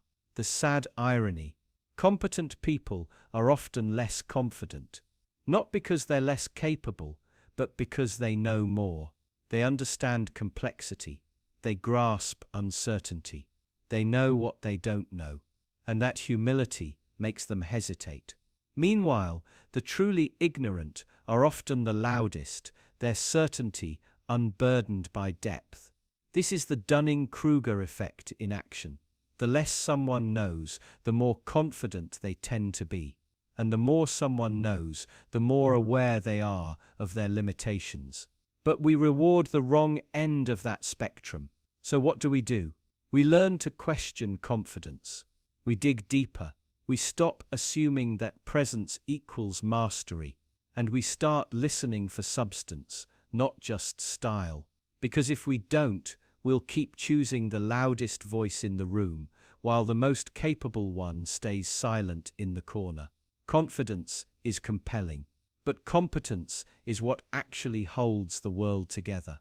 We just have to start valuing it before it's too late. Have you ever noticed how every system that's supposed to help you, education, healthcare, politics, justice, always seems to fall short, always inefficient, always underfunded, always in crisis? We're told these are bugs, flaws, accidents of complexity. But what if they're not? What if the dysfunction isn't a mistake, but the design? Every system is designed to stay broken, because broken systems don't just survive, they serve someone. Let's start with education. You're told it's about learning, growth, opportunity. But why then is it structured like a factory? Why does it punish creativity, reward obedience, and churn out workers, not thinkers? Because education isn't designed to liberate. It's designed to prepare you for submission, to teach you to follow rules, not question them, to memorize, not analyze, to meet standards, not challenge them. A broken education system doesn't fail everyone. It produces exactly what the system needs: compliant, exhausted adults, trained to accept the world as it is. Now look at healthcare. Supposedly a system to heal, to protect. But in practice, it's a business, a commodity. Healing becomes a service, priced and rationed. And when you're sick, you're not a person. You're a revenue stream. The longer you're dependent, the more profitable you become. Why fix a system that turns suffering into income? You don't. You let it break further. You let people fight over scraps, because desperation is easy to control. Then there's politics. The illusion of representation. You vote, you hope, you wait. But year after year, nothing truly changes, because politics isn't designed to serve you. It's a theater of promises masking a marketplace of power. Politicians answer to donors, not voters. The system rewards performance, not integrity. Loyalty, not truth. And so it remains broken, conveniently. predictably, because a broken political system keeps you blaming the other side, never the structure itself. Even justice, perhaps the most sacred illusion of all. We tell ourselves justice is blind, impartial, fair. But in reality, it sees everything: your race, your status, your wealth. It weighs them carefully before ever looking at evidence. The poor wait, the rich settle, the powerful evade. And yet, the system endures. Because justice isn't about fairness. It's about order, maintaining the appearance of accountability without ever threatening the foundations of power. You see the pattern now, don't you? Every system pretends to serve the public, but their real purpose is preservation, of hierarchy, of profit, of control. The chaos you experience isn't the result of failure. It's the product of careful design. Bureaucracy, red tape, waiting lists, underfunded schools, inaccessible medicine, political gridlock. They're not problems to be solved. They're features of a machine that only works for the few at the expense of the many. And the brilliance of it: you're trained to blame yourself. You didn't study hard enough.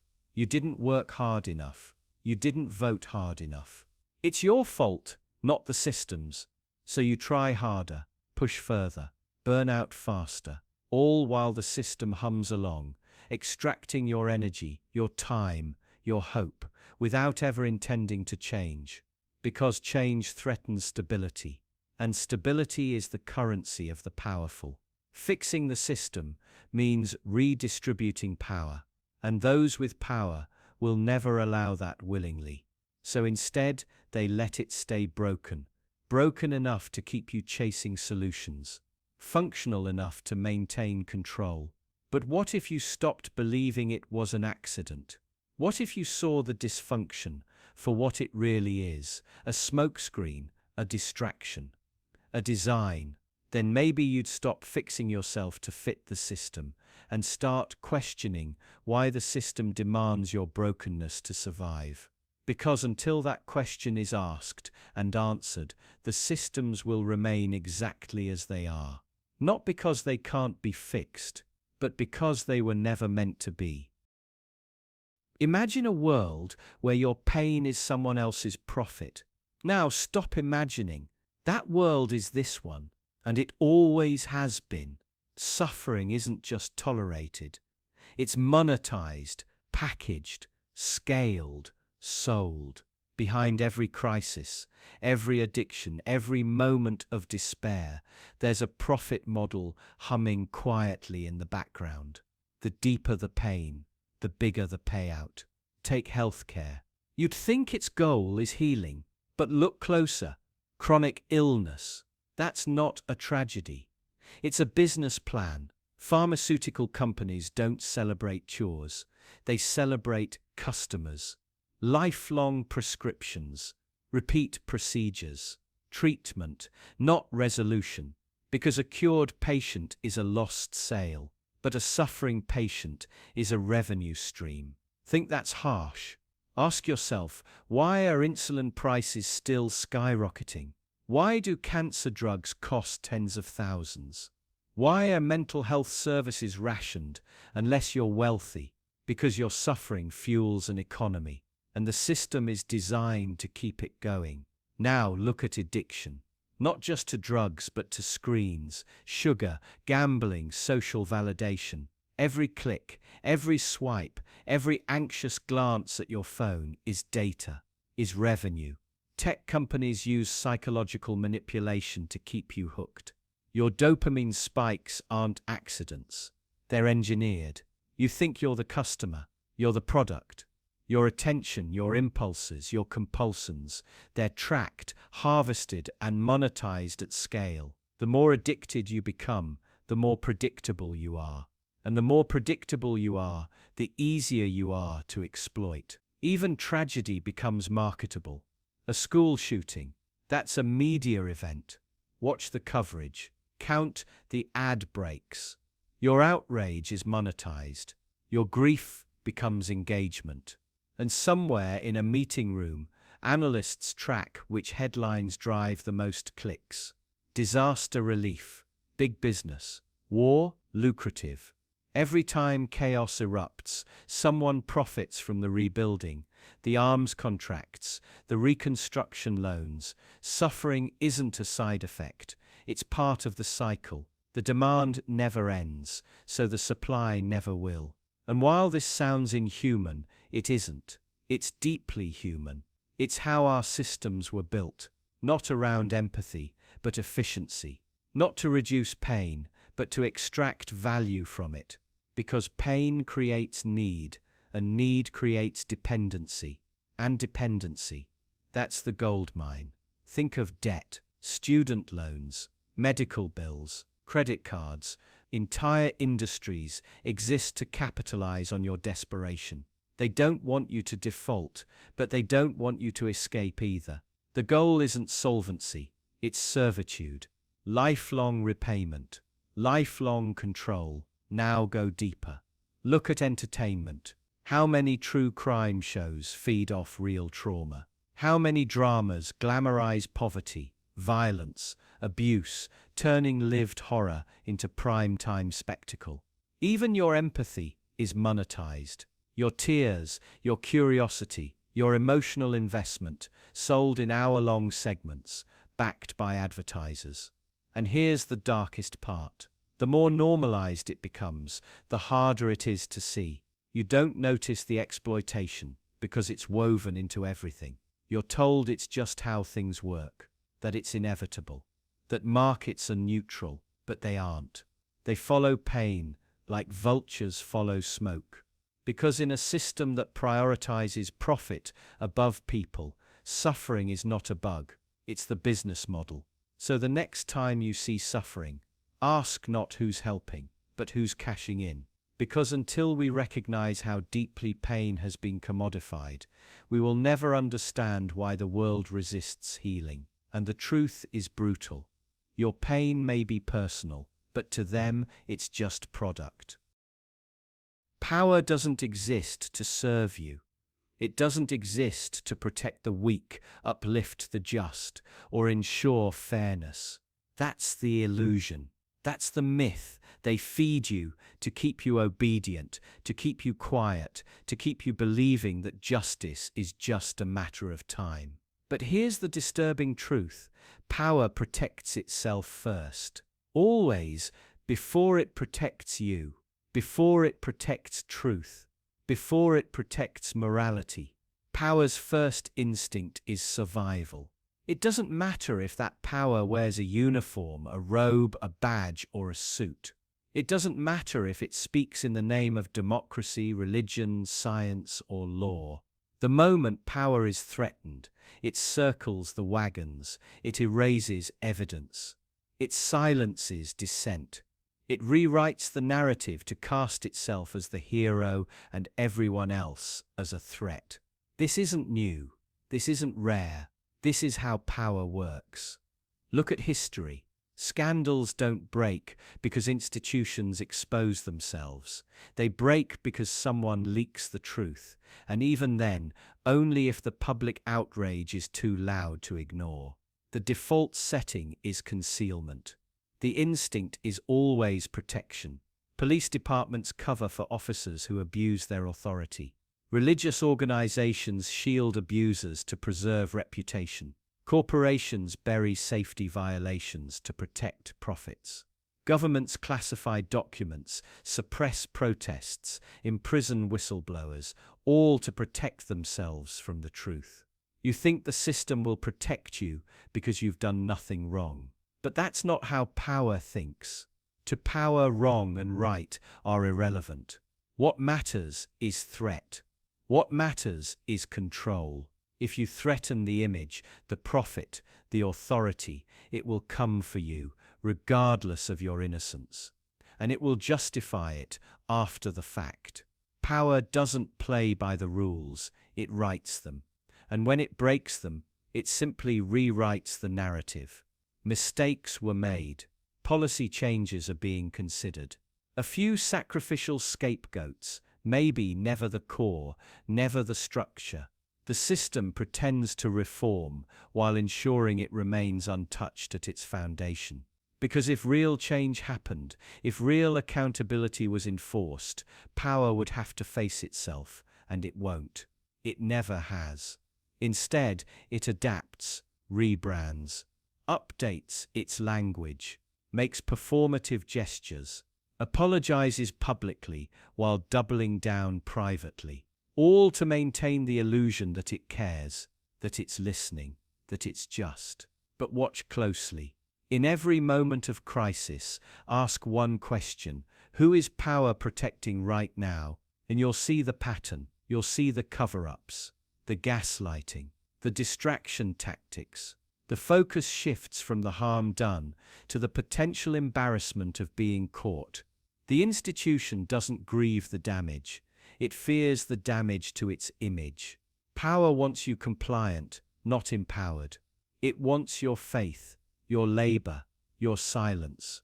It teaches you that change happens through the proper channels, that rebellion is dangerous, that authority knows best. It molds your perception so thoroughly that even when you see the cracks, you hesitate to question it, because questioning power feels unsafe. And that fear, that hesitation, that's by design. Power doesn't maintain itself with force alone. It survives through belief, through trust, through the hope that it will protect you, even when it never has, even when it never will. And if you ever threaten that trust by exposing corruption, demanding justice, organizing resistance, power will turn on you. It won't matter how polite, how lawful, how reasonable you are. The moment you become inconvenient, you become expendable. This is not a glitch in the system. It is the system. Power doesn't corrupt. It reveals. And what it reveals is a simple, brutal truth. It will burn the world down before it gives itself up, because power never protects you. It protects itself. First, always. You followed the rules. You kept your head down. You did everything right, but slowly, almost imperceptibly, you began to disappear. Not physically, not at first, but in the meetings where your ideas are glossed over, in the relationships where your silence is mistaken for agreement, in the daily routines that feel more like scripts than choices. You vanish, not in one dramatic act, but in 1,000 tiny concessions. Because here's the cruel paradox. The more obedient you become, the less visible you are. We're taught from childhood that obedience is virtue. Follow the rules, be polite, wait your turn, don't question, don't resist. Good behavior is rewarded, or so they say. But over time, that reward becomes more abstract. Praise turns into expectation. Your compliance is no longer noticed. It's assumed. And soon you're not being seen at all. You're being used. Obedience, in theory, is supposed to earn you trust. In practice, it earns you invisibility. The more you conform, the more you blend in. And blending in sounds safe, even smart. But blending in too well makes you disappear. You become part of the wallpaper, expected to perform, but not to speak. Present, but not present enough to disrupt. Have you noticed how rebellion gets attention? How dissent is spotlighted, feared, even respected, while obedience is quietly ignored? The disobedient might be punished, yes, but at least they're acknowledged. At least the world is forced to reckon with their presence. Obedience doesn't get reckoned with. It gets absorbed. Think about your workplace. The one who questions the policy, even clumsily, is remembered. The one who follows it to the letter, they become a cog, interchangeable, replaceable, not because they lack value, but because their obedience has made them predictable. And predictability is the first step toward erasure. This isn't just about jobs, it's about identity. Because every time you suppress a disagreement, swallow a boundary, or nod when you should speak, you reinforce an illusion that your role matters more than yourself. that who you are is less important than what you comply with, until eventually, even you forget where the performance ends and you begin. Obedience becomes a habit, a reflex. You stop asking why. You stop noticing. You've stopped asking. Life becomes an endless series of boxes to check, not because they make sense, but because not checking them feels dangerous. You stay in line because stepping out of it feels like stepping off a cliff. But here's the unsettling part.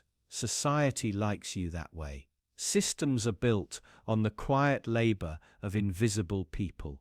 Governments, corporations, institutions, they function best when you don't make noise, when you obey without question, when you confuse being good with being silent. Your obedience feeds the machine, and your disappearance is its most convenient byproduct.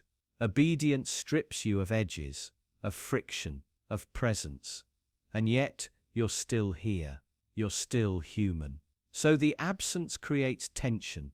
You feel it in your gut, the quiet resentment, the vague discontent. You're praised for being agreeable, but punished when that agreement feels hollow. You become emotionally bankrupt, and no one notices because no one's looking, because you trained them not to. You told the world you were fine. You taught them to ignore your no by never saying it. You hid your anger, your creativity, your dissent. And now you wonder why no one sees you. You obeyed so well that you became background noise, reliable, safe, invisible. But invisibility has a cost. You start to feel erased, not just by others, but by yourself. You can't rebel because you no longer remember what rebellion would even look like. You forgot how to want something that hasn't already been approved. You stopped needing permission, and yet you still wait for it. And here lies the danger. Invisible people are easy to ignore, but they're also easy to discard. Obedience is not loyalty, it's not protection, it's camouflage. And when the system changes, when it no longer needs you, your compliance doesn't save you. It only ensures that your exit is silent. To be seen, truly seen, requires risk.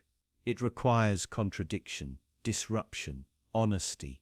You must be willing to say no, to be disliked, to confuse those who've come to rely on your compliance.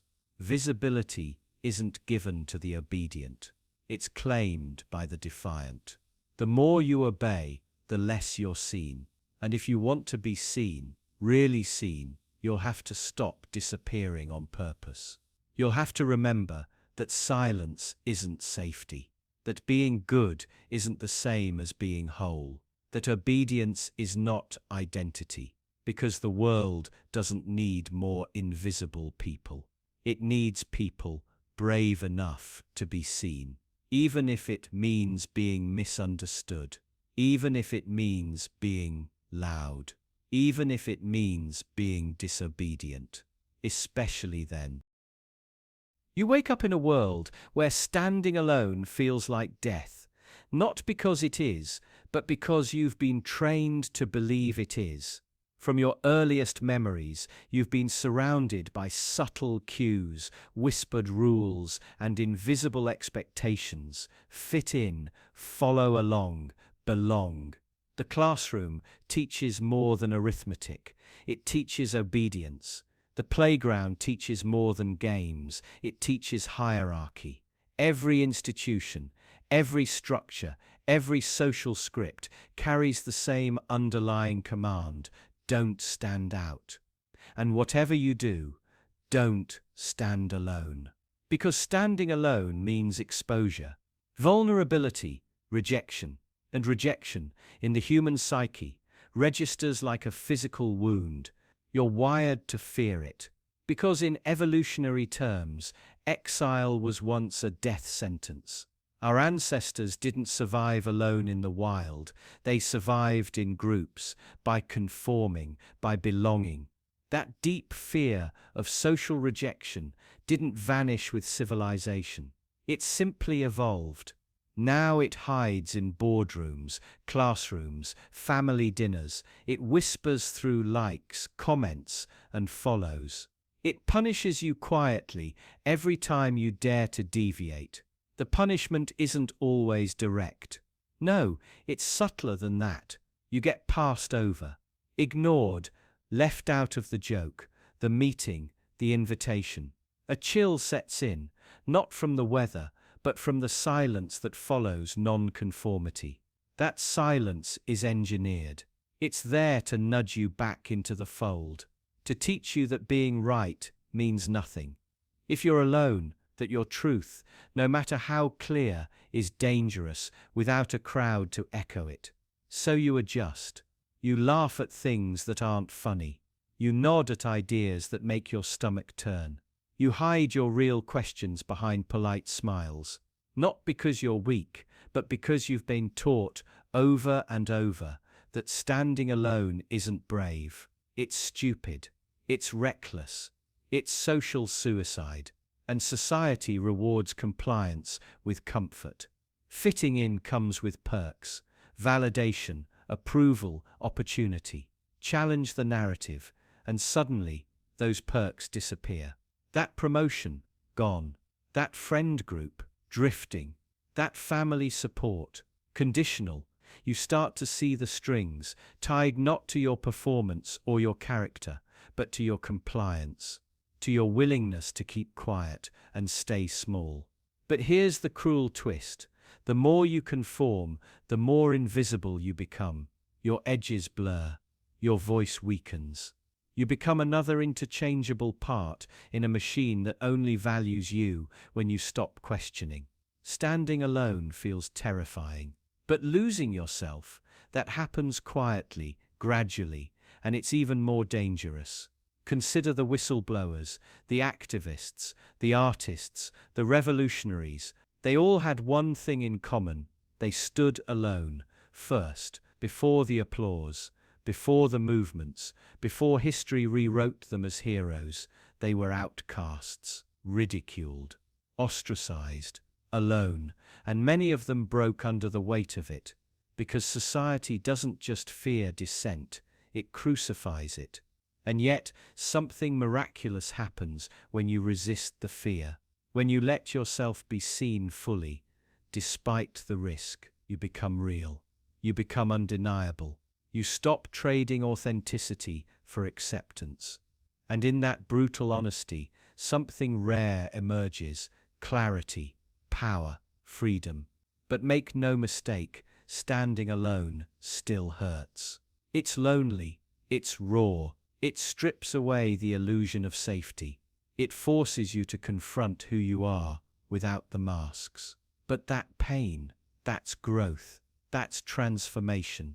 That's the price of becoming someone the world can't ignore. Because every system that trains you to fear standing alone is terrified of what happens when you don't. So ask yourself, what would change if you stopped fearing solitude? What truth would you speak? What life would you live? What part of yourself would finally come alive? You've been trained to believe that loneliness is failure. But maybe it's the first step toward freedom. Maybe the real danger isn't in standing alone. Maybe it's in never standing at all. Imagine you're standing at the edge of a vast desert, and someone hands you a map. It's beautifully detailed, full of landmarks, directions, safe paths. You feel relieved, confident, even. But what if I told you that map was fake? That it was drawn to keep you walking in circles, always safe, always certain, but never free? Most people wouldn't throw that map away. They'd cling to it tighter, because most people, when pressed, will trade freedom for certainty. Freedom sounds noble. It's a word that evokes revolution, self-expression, boundless potential. But real freedom, it's terrifying. It means risk. It means responsibility. It means facing the unknown, without a script, without reassurance, without a guarantee that everything will be okay. And most people, if they're being honest, don't want that. They want something they can count on. A job, a routine, a belief system, a leader, something that removes the burden of thinking too much, doubting too often, or changing too fast. Certainty is easier. It's cleaner. It sedates the chaos. Look at politics. People don't vote for freedom. They vote for stability, for the illusion that someone else knows what they're doing, that someone has a plan. Certainty sells. It's packaged in strong slogans, rigid ideologies, and charismatic figures who promise simple answers. They don't even need to be true. They just need to feel true. Certainty quiets the anxiety that freedom amplifies. Certainty is addictive. It gives you heroes to follow and enemies to blame. It offers identity, meaning, predictability. And once you taste that predictability, it's hard to let go. Your mind starts building walls around it, defending it. Not because it's right, but because it's comfortable. And what happens to freedom? Real freedom, freedom of thought, of speech, of dissent, it gets branded as dangerous, radical, unpatriotic. Because freedom disrupts. It challenges the system. It forces people to confront ambiguity. And ambiguity is the enemy of comfort. Certainty doesn't just live in politics. It lives in religion, in science, in education. We're taught to value answers more than questions, to memorize rather than explore, to conform rather than create. The child who asks why too often becomes a nuisance. The adult who questions norms becomes a threat. Even in relationships, we crave certainty, labels, definitions, guarantees. We seek commitment not just out of love, but out of fear, fear of being alone, of the unknown, of emotional risk. We want our partners to act predictably, to meet expectations. Freedom in love sounds poetic, but in practice, it terrifies us. What if they change? What if they leave? What if they grow into someone we no longer recognize? So we trade flexibility for consistency. We trade possibility for routine. We trade the unknown for the known, even if it's unsatisfying. But here's the dark twist. The more certainty you seek, the more control you invite. Every time you say, "Tell me what to do," someone will answer, and that someone will be more than happy to shape your reality for you. Control doesn't always come with chains. Sometimes it comes with structure, rules, comfort. It looks like guidance. It feels like help, but it's a slow, quiet surrender. Every certainty you adopt without questioning is a piece of your autonomy you give away. And most people don't notice until it's too late, until their thoughts aren't really their own anymore. Because here's the real horror. Certainty isn't safety. It's submission. It's a cage made of soft pillows and soothing lies. Freedom, true freedom, is messy. It's lonely. It's painful. It's standing in the dark without a map, forging your own way, knowing you might be wrong. But it's also the only space where real growth happens, where truth lives, where meaning is made, not inherited. Though ask yourself, would you rather be free and uncertain or certain and controlled? Most people don't want to answer that question. And maybe that's the answer in itself. Imagine you're in a group, maybe a classroom, a family, a workplace, or a nation. You're surrounded by people you care about, people whose acceptance matters. Now imagine you discover a truth, a real one, something ugly, inconvenient, or unsettling. Something that could change the way people see the world, or worse, how they see you. What do? You know the answer already. You hesitate because belonging is oxygen.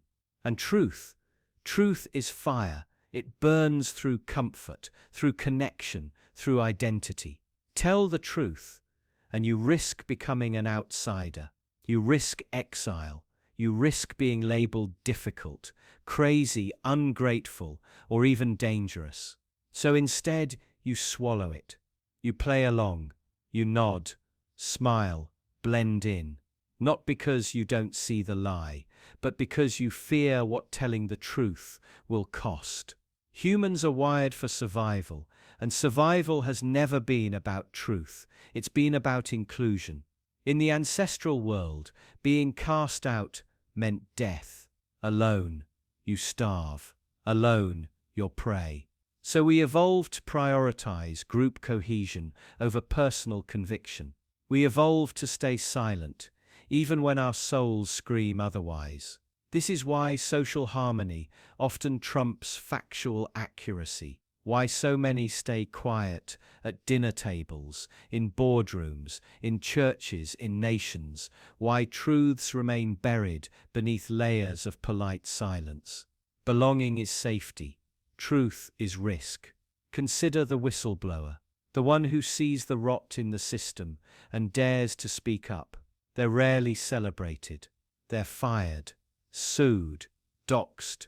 They become radioactive. Why? Because they broke the unspoken contract. Protect the tribe even when it's wrong.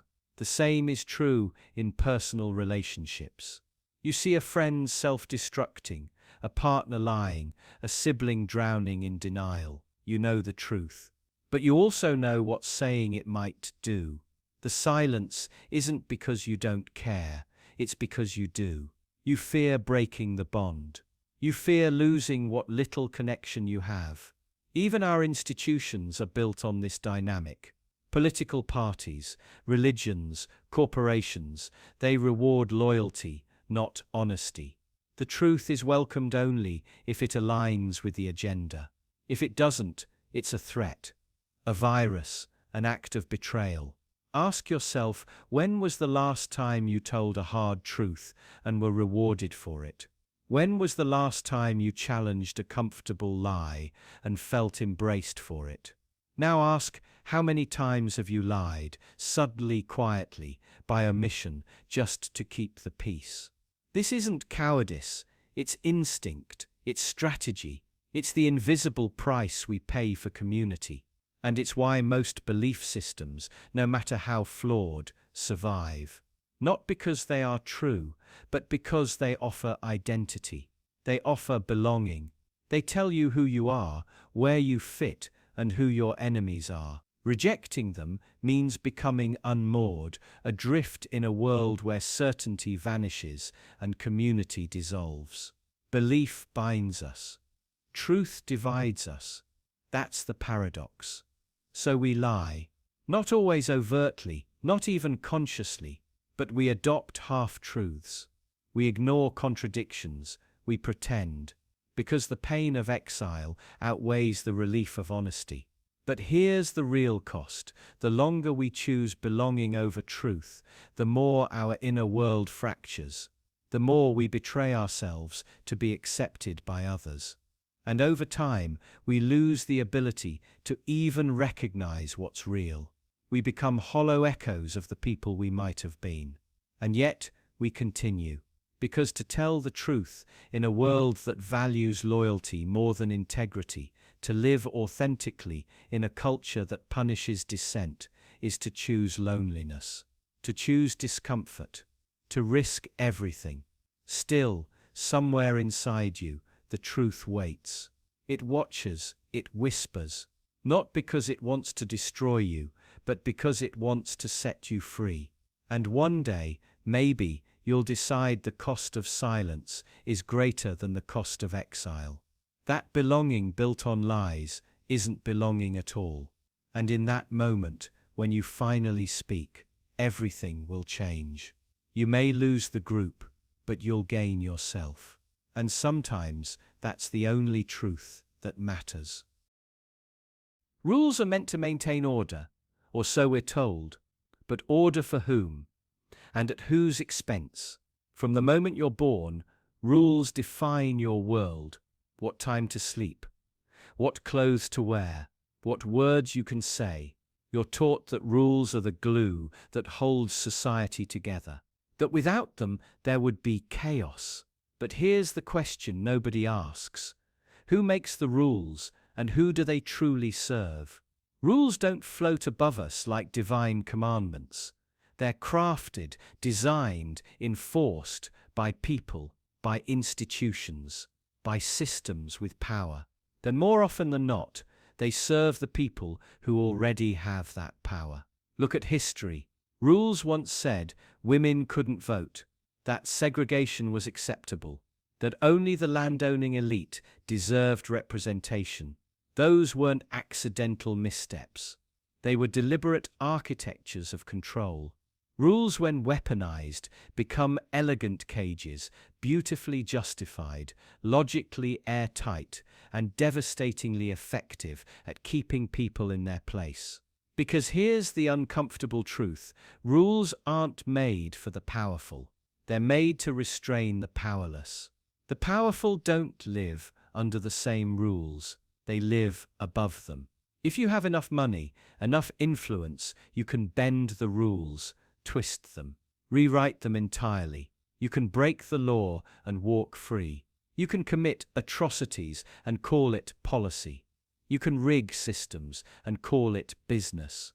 And the most disturbing part: it's all legal, because the rules were written to make it so. Meanwhile, the powerless are smothered by those same rules. If they step out of line, even slightly, the consequences are immediate and unforgiving. Minor infractions become life-altering punishments. Late fees turn into eviction notices. Petty theft becomes incarceration. Disobedience becomes criminality. Think about school. From an early age, rules are used to mold behavior. Sit still, raise your hand, don't question.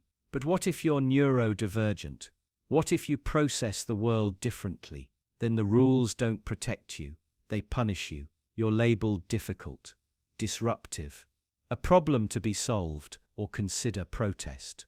When the powerful want change, they lobby, legislate, manipulate from within. But when the powerless seek change, they march, they yell, they resist, and suddenly the rules shift. Protest becomes riot. Dissent becomes terrorism. The same act, challenging the system, is judged not by its content, but by who commits it. Even morality is subject to these rules. The powerful justify cruelty as policy. The powerless are judged immoral for fighting back.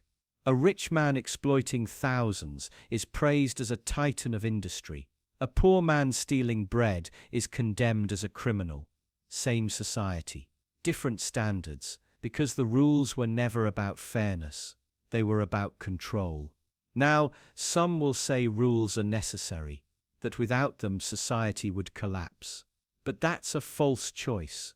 The alternative to unjust rules isn't chaos. It's justice. It's creating systems that protect everyone equally, not just those who already hold the keys. But that requires questioning the rules. Not just the obvious ones, but the silent ones. The ones etched into culture, tradition, expectation. The ones that tell you to be polite when you should be angry, to be patient when you should be loud, to accept your place instead of demanding a better one. Because rules are more than laws, they're norms, scripts, psychological boundaries. They shape what you believe is possible. And the most effective rules are the ones you don't even notice, the ones you follow automatically, without resistance. Ask yourself how many of your choices are truly your own, and how many are the result of rules you've internalized, never questioned, never even seen. There's a reason revolutions begin not with violence, but with awareness, with someone saying, "Why do we follow this rule?" That question is dangerous.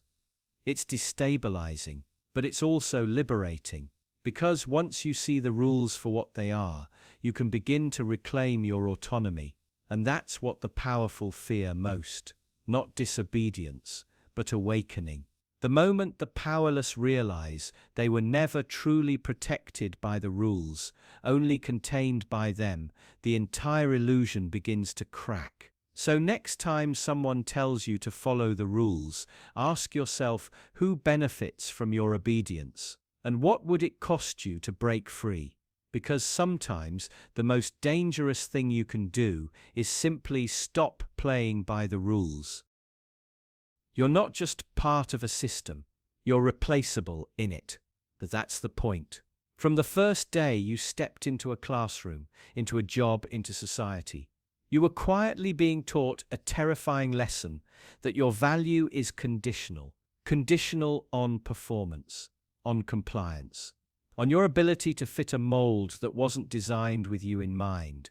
And if you step out of line, if you slow down, burn out, speak up, or simply want more, you'll find out how quickly you can be swapped for someone else. You're not special here, you're useful. And when you stop being useful, you disappear. Imagine a machine, massive, cold, unstoppable. Every day, people step inside, hoping to become part of something meaningful. But what they really become are cogs, interchangeable, measured not by who they are, but by what they produce. How many emails you send, how many hours you work, how few questions you ask.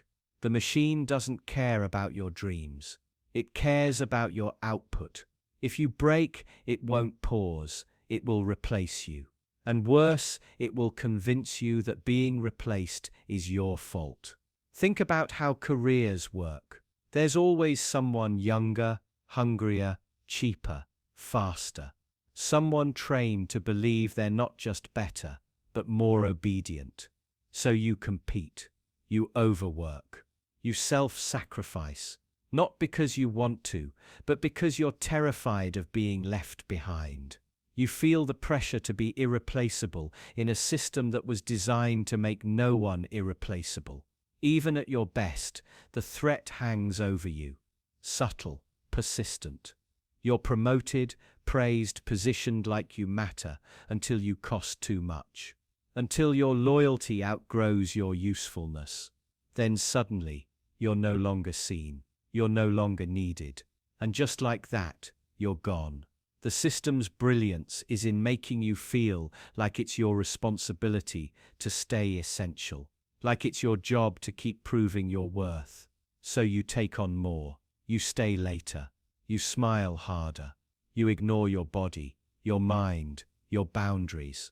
Because in the back of your mind, there's always someone waiting to take your place. And that fear, that's how control works. This isn't limited to the workplace. It's in education, relationships, even activism. The moment you stop serving the narrative, you're sidelined. In school, you were told that grades would save you, that if you were smart enough, dedicated enough, you'd be different. But the system doesn't reward intelligence. It rewards conformity. You weren't learning to think. You were learning to obey. In relationships, too, you're taught that love must be earned, that your worth depends on what you offer, your time, your body, your silence. You learn to suppress your needs, to become convenient, adaptable, because you've internalized the message. Love, like labor, is conditional. Withdraw the service, lose the place. Even in movements for change, there's an unspoken hierarchy. If you become inconvenient to the cause, too radical, too honest, you're out. Replaceable, even in rebellion. Because every structure, even the ones claiming to liberate you, inherits the logic of the system it was born in. But here's the cruelest twist. You start to believe it. You begin to see yourself the way the system does. Not as a person, but as a role, a function, a label. You start to fear rest, fear silence, fear being invisible, because you've been trained to equate stillness with failure. So you never stop. You keep performing, producing, pretending. You lose yourself in the effort to stay relevant. And when you finally collapse, mentally, emotionally, spiritually, there's no reward, no safety net, just the next person ready to take your place. That's the quiet violence of a system built on disposability. But you're not actually replaceable. Not in the way they want you to believe. You are not a function. You are not a product. You are not a role to be filled and discarded. That's the illusion, the lie. The truth is that your value isn't in your output, it's in your existence, in your uniqueness, in your resistance to being flattened into something generic. And that's what threatens the system most. Not rebellion, not revolution, but the refusal to be reduced. Because once you stop believing you're replaceable, you stop playing the game, you stop competing, you stop exhausting yourself trying to earn a place in a structure that was never built for you. And in that moment, you become dangerous, not because you're fighting the system, but because you no longer need it to define you. You're meant to feel replaceable, so you'll behave, so you'll comply, so you'll exhaust yourself trying to stay essential. But the moment you realize you never needed their permission to matter, that's when you finally become free. You're standing in a crowded room. People everywhere, laughing, talking, scrolling on their phones. At the center of the room, someone collapses, a slow, trembling fall to the floor. You notice. A few others glance over, but no one moves. No one helps, and neither do you. Not because you're cruel, not because you don't care, but because no one else is moving. And that's enough to keep you still. Welcome to the chilling truth about human behavior. People will watch you suffer if suffering becomes normal. Normalization. What does it mean for something to be normal? It doesn't mean it's right or just or fair. It means it's accepted. Routine, expected. Something the crowd no longer questions. When suffering becomes a background noise, when it's woven into the everyday fabric of life, it disappears. People don't ignore it consciously, they just stop seeing it altogether. Think of homelessness. You walk past tents, bodies huddled in corners, faces weathered by the wind. At first, it stings. It feels wrong, but day after day, the sting fades. Not because the suffering ends, but because you've adapted. You've accepted that this is how the world works. And so, like the others, you keep walking. The bystander effect, psychologists have a name for this phenomenon. The bystander effect. The more people who witness a crisis, the less likely any one person is to act. Responsibility diffuses. Action becomes someone else's job. But it's more than psychology. It's training. You're conditioned to wait for cues from others, to mirror what the group does. If no one moves, you don't move. If everyone accepts the suffering, so do you. Silence becomes safety. Inaction becomes the default. The power of repetition. And here's the trick. Normalization isn't created through logic. It's created through repetition. Show people something often enough, pain, cruelty, injustice, and it becomes background, not invisible, exactly, but accepted, expected. Think of war on the news, think of mass shootings, think of entire systems of exploitation. You see them, you know they're wrong, but they keep happening, again and again. Until your outrage dulls, your voice fades, and you stop expecting change. What once horrified you now barely registers. Social proof humans are social creatures. You don't just look to others for cues, you rely on them to define reality itself. If everyone around you seems okay with what's happening, you assume it must be okay. If no one else is panicking, why should you? If everyone else is stepping over the suffering, why should you be the one to stop? Social proof doesn't just shape your behavior, it shapes your morality. You come to believe what the group believes. You value what the group values, and you ignore what the group ignores. Because being different, being the one who notices, who speaks, who acts, is dangerous. It threatens your place in the tribe. And somewhere deep in your mind, belonging still means survival. The system is built on this. This isn't just a quirk of psychology, it's a feature of the system. The world works better for those in power when you become numb, when injustice becomes normal. The powerful are free to maintain it. When exploitation becomes expected, the exploited stop fighting back. And so suffering is hidden in plain sight. It's dressed in routine, masked by bureaucracy, buried in headlines. You're shown just enough to get used to it, but never enough to feel empowered to change it. You're told it's complicated. You're told it's someone else's problem. You're told to be calm, patient, rational. You're told that outrage is unhelpful. You're taught to watch, but not to intervene. Historical echoes history is full of these moments. Genocides, famines, systemic oppression. They didn't happen in secret. People saw, people knew, but they had learned not to see, not to care, not to act. Because by then, the horror had already become the norm. And once something becomes the norm, the conscience collapses under the weight of collective silence. And so suffering becomes scenery, a backdrop to daily life, a footnote to the main event, the moral cost. But here's the price you pay. Every time you look away, it becomes easier to look away next time. Every time you justify inaction, you lose a piece of your ability to act. Your morality erodes, not through evil choices, but through endless tiny surrenders, until one day you no longer recognize the moment when you stopped being someone who would have helped. And that's the most terrifying part. Not that people will watch you suffer, but that they'll do so thinking they're good, thinking they care, thinking they're helpless. When in truth, they've simply been trained to believe that suffering is normal and therefore unchangeable. But it's not. And that truth, if you let it in, is as powerful as it is uncomfortable.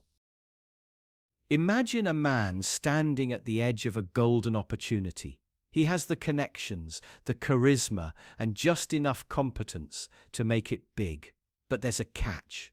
To cross that final threshold, to secure the deal, win the promotion, dominate the market, he needs to look the other way, just once.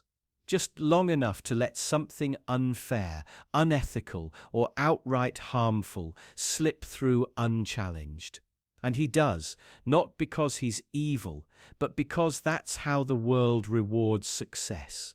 Not with honor, but with plausible deniability. Success often requires moral blindness, not in theory, but in practice.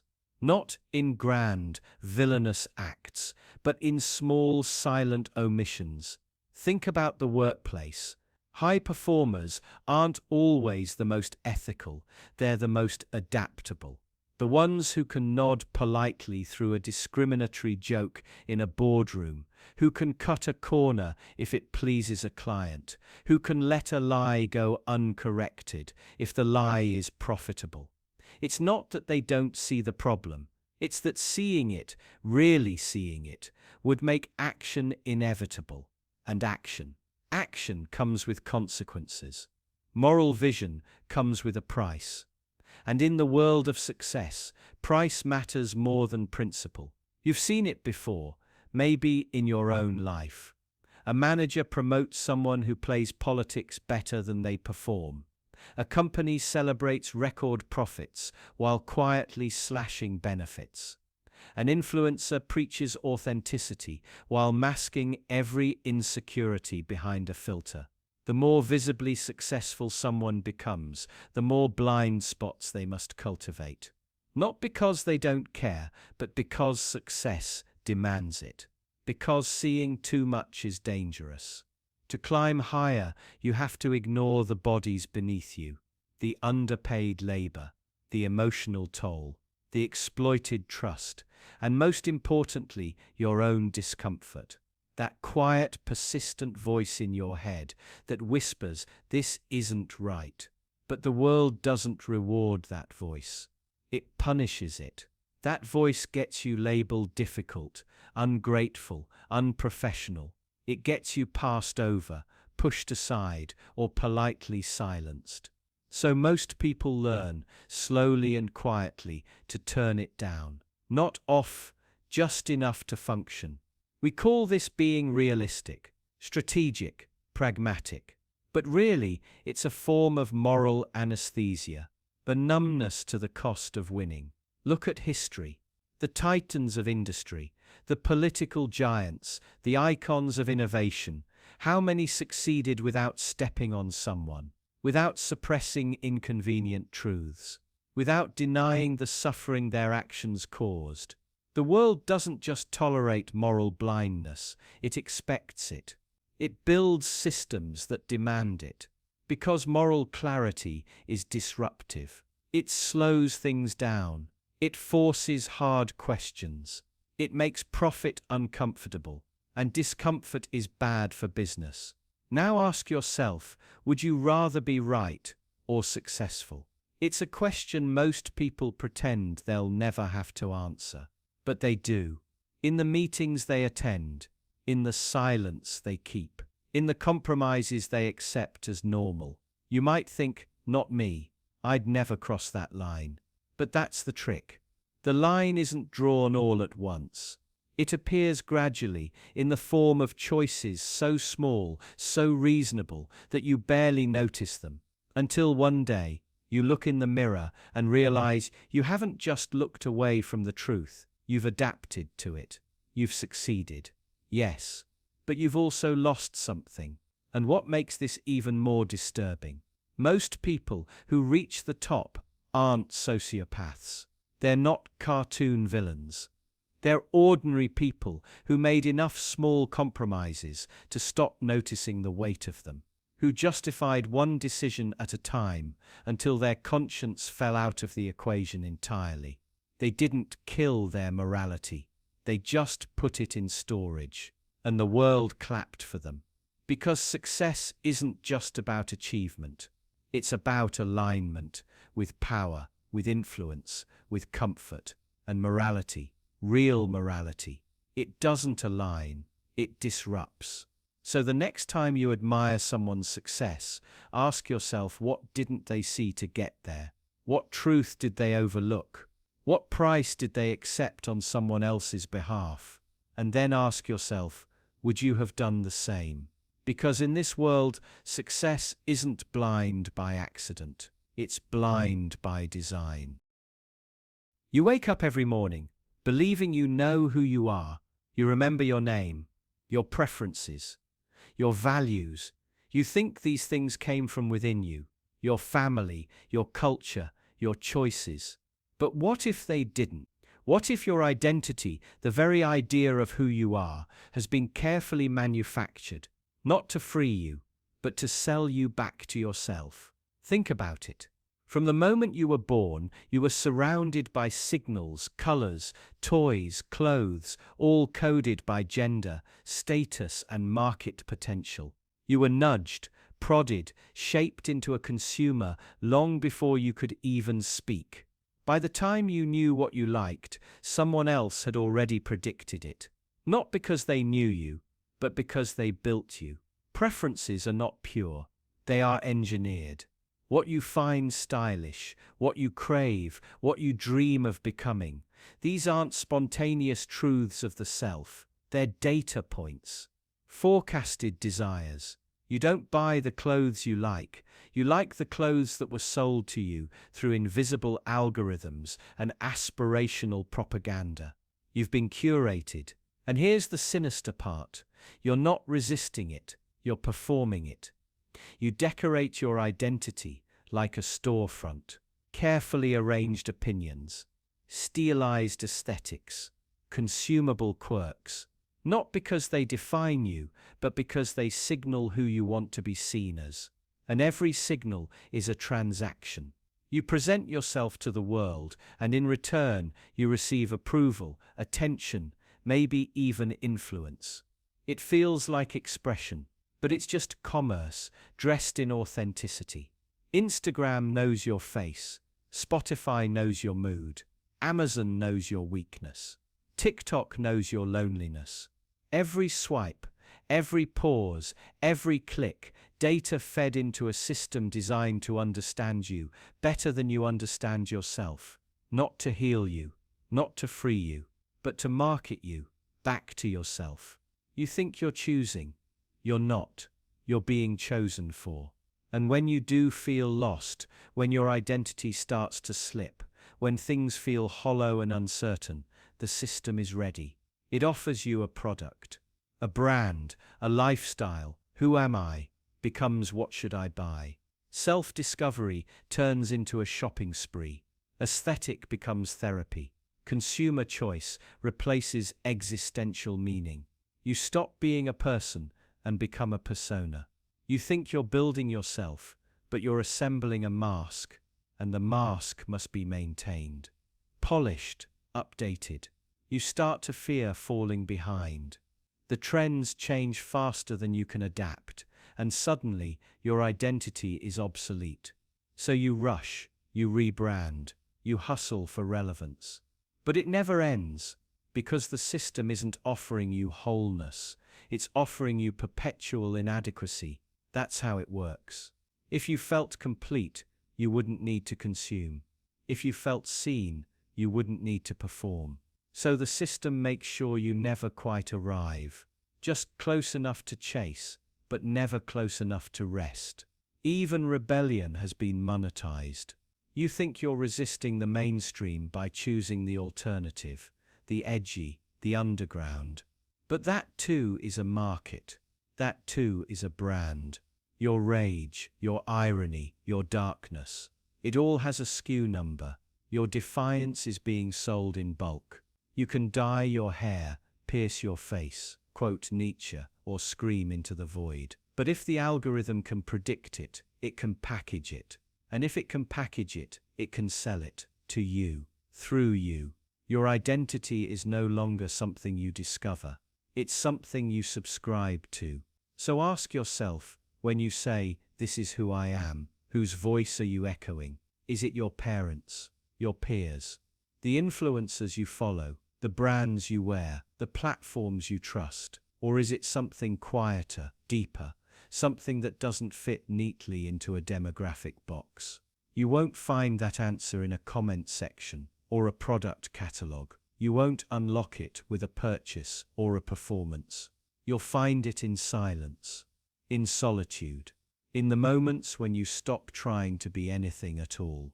Because the truth is disturbing, but freeing. Your identity was built to be sold back to you. But you don't have to keep buying. You've heard the phrase, silence speaks volumes. But what if silence isn't just communication? What if it's protection? Your last line of defense. Imagine a child in a volatile home. A slammed door means danger. Raised voices mean threat. That child learns quickly. Stay quiet, stay small, stay unnoticed. Words can trigger rage, questions can provoke violence. So they become experts in silence. Not because they have nothing to say, but because speaking can be deadly. That instinct doesn't vanish in adulthood. It matures, it evolves. Silence becomes more than survival. It becomes strategy. In toxic workplaces, silence keeps you employed. You see favoritism, exploitation, incompetence. You grit your teeth, you smile, you nod. Because speaking up would mean risking the only thing keeping your life from unraveling. The paycheck, the reputation, the fragile social ecosystem where rocking the boat gets you thrown overboard. So you hold your tongue, not out of cowardice, but calculation. In authoritarian regimes, silence is the only safe language. Ask the wrong question, post the wrong comment, support the wrong cause, and you disappear. Sometimes literally. Families learn to speak in codes. Friends censor themselves mid-sentence.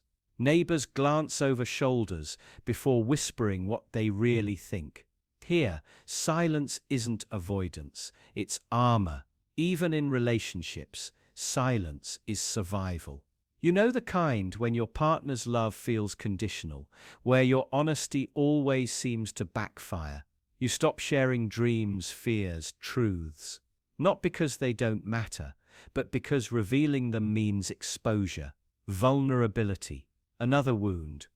So you go quiet, you curate yourself into a version that's easier to love, or at least less likely to be punished. And here's the most disturbing part. Society rewards you for this silence.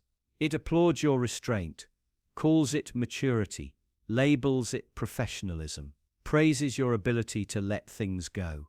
But it's not peacekeeping, it's self-preservation. You're not being passive, you're being tactical, because speaking the truth in a world that punishes truth is an act of war. Consider whistleblowers. They tell the truth and are destroyed. Careers ruined, lives shattered. Friends vanish. The system doesn't thank them. It eradicates them. The lesson is clear. Stay quiet. Stay safe. And so the vast machinery of corruption, abuse, and injustice keeps humming, fueled by the silence of those too wise to speak. Think of social media. One wrong post, and your life can implode. Not always for hate speech or violence, but for nuance, for context, for daring to question the dominant narrative. The mob doesn't want dialogue, it wants obedience. So you learn to scroll, to watch, to absorb, but not to speak. Not unless your words are perfectly aligned, perfectly sanitized. And in your own mind, silence becomes your defense against yourself. You don't think about what hurts. You don't examine what's broken. You mute the internal alarms screaming for change. Because the truth threatens the structures you've built. Your relationships, your identity, your sense of control. It's easier to silence the self than to confront the chaos. But let's be clear, this silence isn't weakness. It's adaptation, a high-functioning defense mechanism, honed by centuries of oppression, trauma, and survival. In a dangerous world, silence becomes intelligence. It's how the marginalized stay alive. How the powerless keep their dignity, how the oppressed endure. You might think you're just quiet, just private, just conflict avoidant. But look deeper. That silence is a map, charting where you've been hurt, betrayed, ignored. Every word you don't say has a story. Every silence is a scar. And yet, even in this protective quiet, something dangerous happens. You begin to disappear. Not to others, but to yourself. Your truth, once buried long enough, starts to decay. Your identity becomes whatever version of you is safest. Your silence begins to shrink you. So you're stuck in a paradox. Silence keeps you safe, but also keeps you small. It preserves your life, but starves your soul. And the longer you stay silent, the harder it becomes to remember what your voice even sounded like before the world taught you to swallow it. This is why silence is often a survival strategy, but never a destination. It can save you, but it cannot heal you. To survive, you may have needed to go quiet. To live, at some point, you'll need to speak. Even if your voice trembles, even if the world doesn't listen. Because silence may shield you from harm, but it also shields the systems that cause it. And there will come a moment, a breaking point, where your silence starts costing more than it protects. That's when you'll know the risk of speaking has become worth it. Until then, if you're silent, let it be strategic, let it be chosen. But don't mistake silence for peace. Peace isn't the absence of conflict. It's the presence of justice, and justice begins the moment someone dares to speak. Have you ever laughed at someone, only to feel oddly unsettled afterward?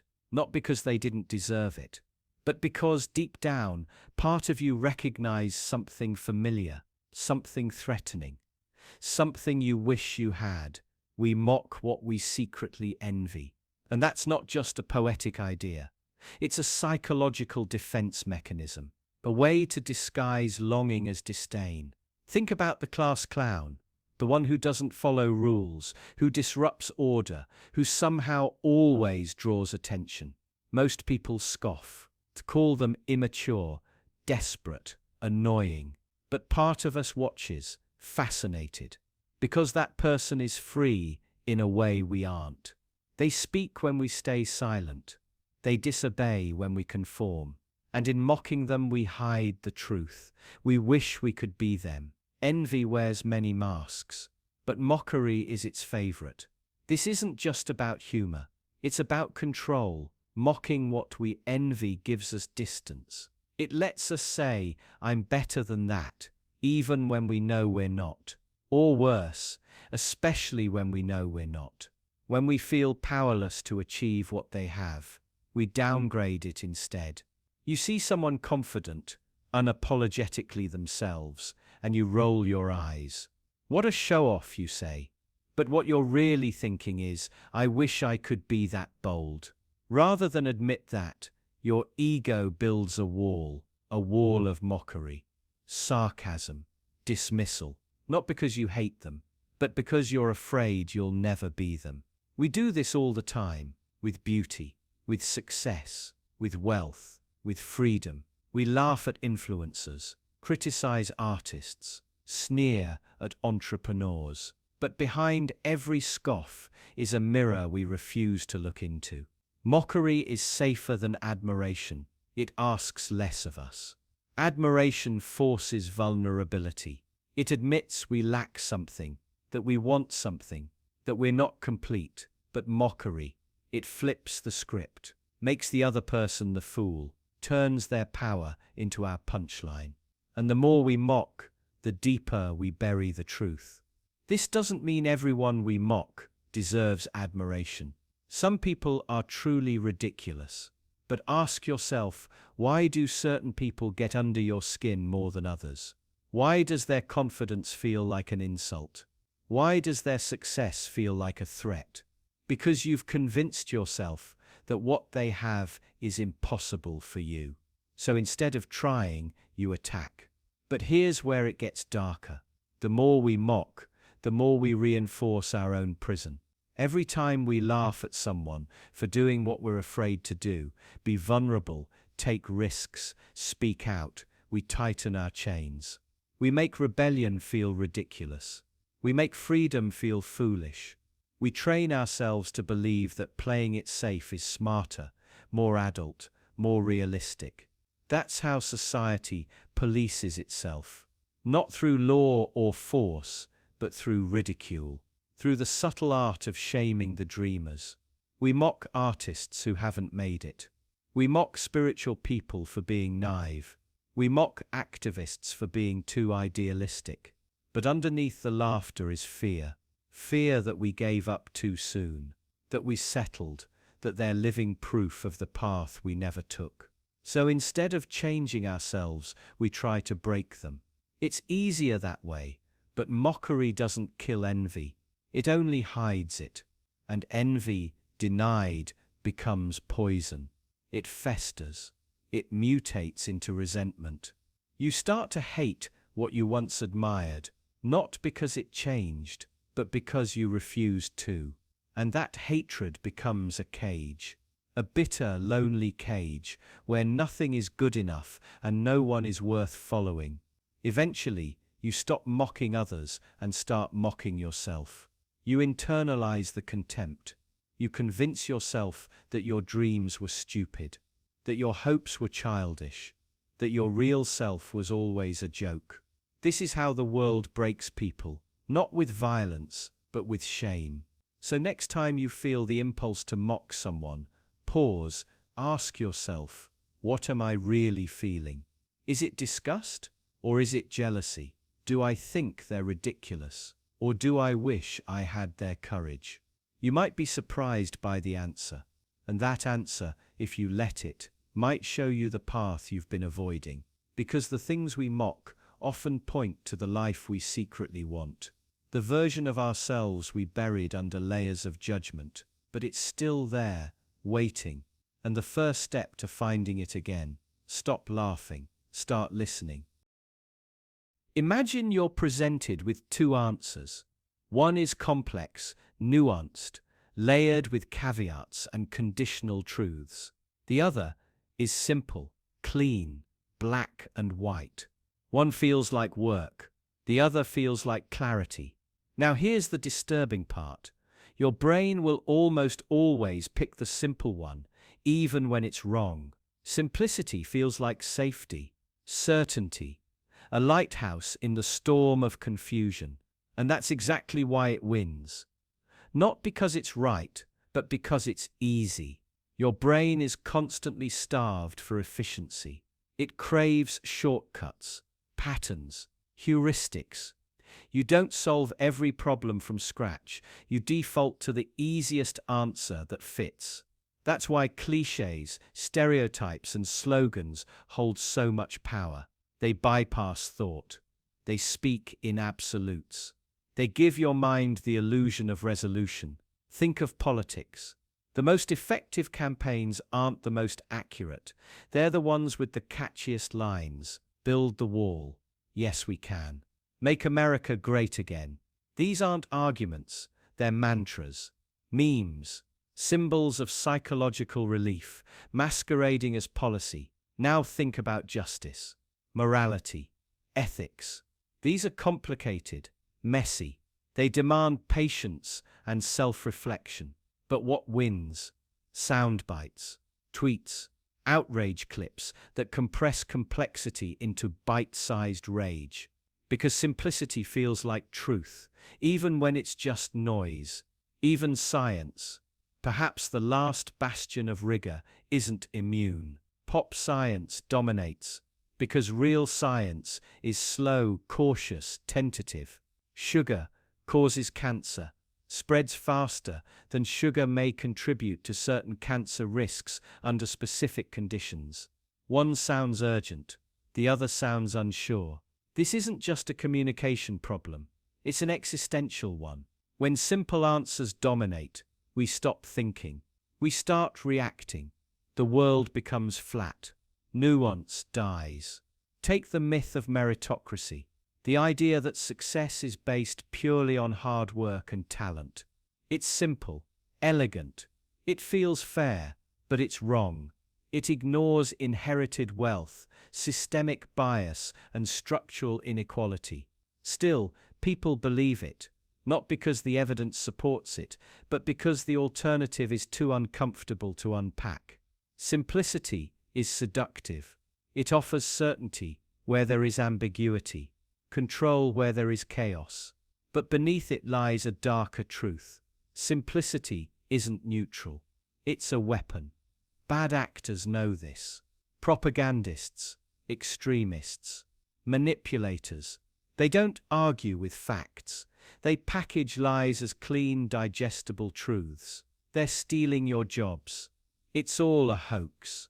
They hate your freedom, manufactured and weaponized, and we fall for it. Over and over again.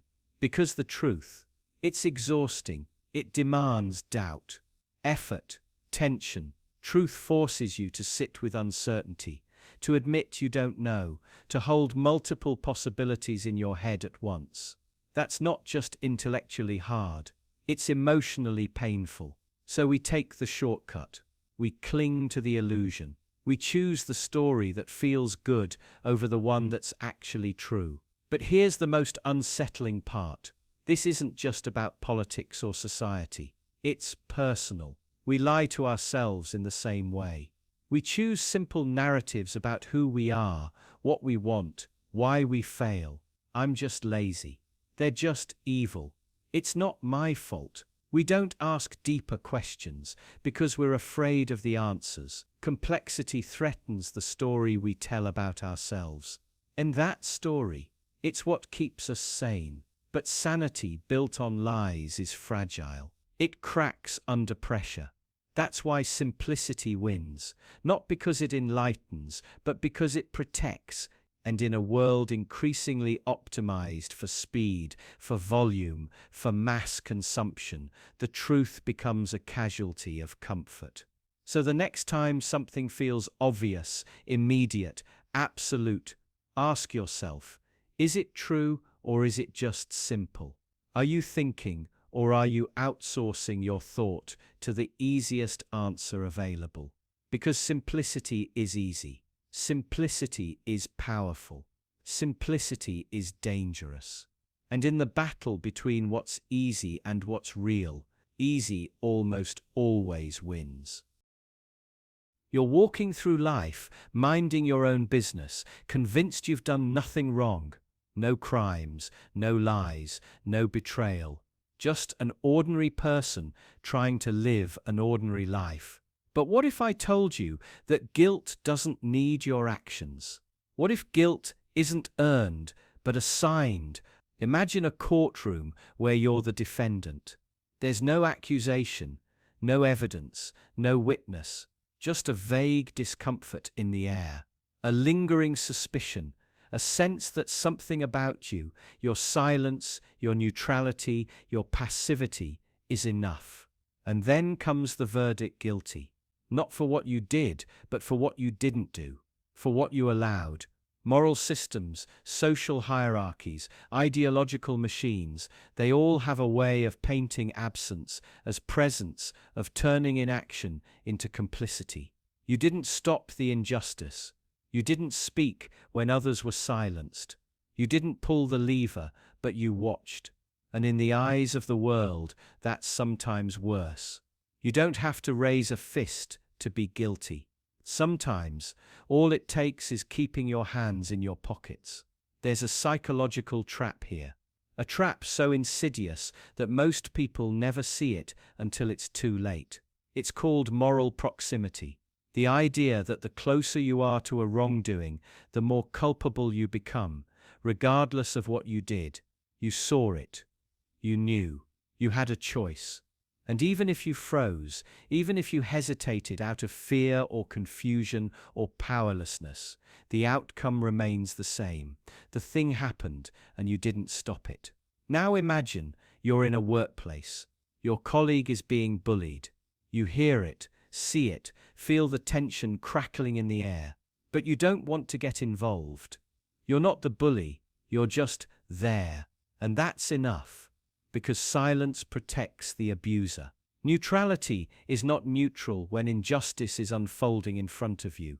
It's a shield, just not for the right person. This is the moral distortion. No one wants to admit that goodness is not the absence of evil, but the presence of courage. And when courage is missing, guilt seeps in, quietly, invisibly. History is littered with examples of this.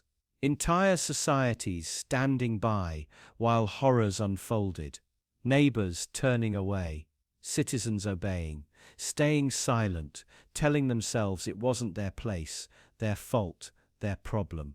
But in the aftermath, the world asks, how could so many have done nothing? The answer is always the same. Because doing nothing feels safe. It feels clean. But guilt doesn't care about your feelings. It lives in what you failed to do. And this isn't just about massive atrocities or historical tragedies. It happens every day in micro moments. You see a lie spread and don't correct it. You notice unfair treatment and say nothing. You scroll past suffering and call it not your business. You don't do harm, but you don't prevent it either. And deep down, you know that matters. Here's the unbearable part. Guilt without action haunts longer than guilt from doing wrong. Because at least with active guilt, you know why it exists. You can face it, name it, try to fix it. But passive guilt, it lingers in the shadows. It's harder to explain, to justify. It feels like a weight without shape, an ache without a wound. Because doing nothing is still a decision. Still a posture, still a message, and the system counts on that. It thrives when good people stay quiet, when decency is passive, when morality is polite. That's the paradox. You don't have to be malicious to be responsible. You just have to be present, aware, and silent. So ask yourself, where have you been silent? What have you allowed simply by staying out of the way? Who has suffered while you waited for someone braver to step forward? Because guilt is no longer reserved for the wicked. In a world this broken, it stains the indifferent too. Obedience is a strange thing. At first, it feels like safety, like order, like doing the right thing. You grow up learning to listen, to follow rules, to trust authority. And each time you obey, whether it's a parent, a teacher, or a stranger in a uniform, you get praised. You're called good, responsible, respectful. You're rewarded not just with approval, but with identity. You're told you're a good person because you follow the rules. But what if that's the trick? What if obedience isn't virtue at all, but conditioning? Imagine this: a man in a lab coat tells you to shock someone. You hear screams from behind a wall. Each time the dial turns up, more voltage, more pain. And every time you hesitate, the man reassures you. It's necessary, he says. You must continue. You're nervous, but you obey. You're not cruel, you're just following instructions. This isn't fiction. This was the Milgram experiment. And most people, just like you, went all the way, not because they were evil, but because they thought obedience made them moral. That's the horror. Obedience mimics morality. It wears its clothes, it uses its language, but it's hollow. It doesn't ask you to think, only to follow. It doesn't want conscience, it wants compliance. And when you obey, you feel safe, clean, untouched by the consequences. You didn't make the choice, you just carried it out. You tell yourself, I was just doing my job. I was just following orders, and that right there is how the worst things in history happen. Not because of monsters, but because of good, obedient people. You see, the world doesn't need you to be cruel to do cruel things. It just needs you to comply, to stay silent, to nod, to sign, to look away. Obedience becomes a shield, not from harm, but from guilt. And over time, you stop asking if the rules make sense. You stop questioning if the orders are right. You confuse discipline with virtue, submission with goodness. But here's the terrifying part. Society is built to reinforce that confusion. From the time you're a child, you're told to sit still, don't talk back, respect authority. You're trained not to think critically, but to respond obediently. And the more obedient you are, the more you're celebrated. The straight-A student. Obedient, the model employee. Obedient, the ideal citizen. Obedient, virtue, you're told, is following the script. And so when a system becomes corrupt, when authority becomes unjust, you're unequipped to respond. You've been conditioned to believe that disobedience is dangerous. That questioning is immoral. That breaking the rules, even when they're wrong, makes you bad. So you stay quiet. You obey. And deep down, it still feels like virtue. Because disobedience is uncomfortable. It's uncertain. It forces you to rely on your own judgment. And that's terrifying. It's much easier to believe someone else knows best, that the rules exist for a reason, that it's not your job to decide what's right, only to follow.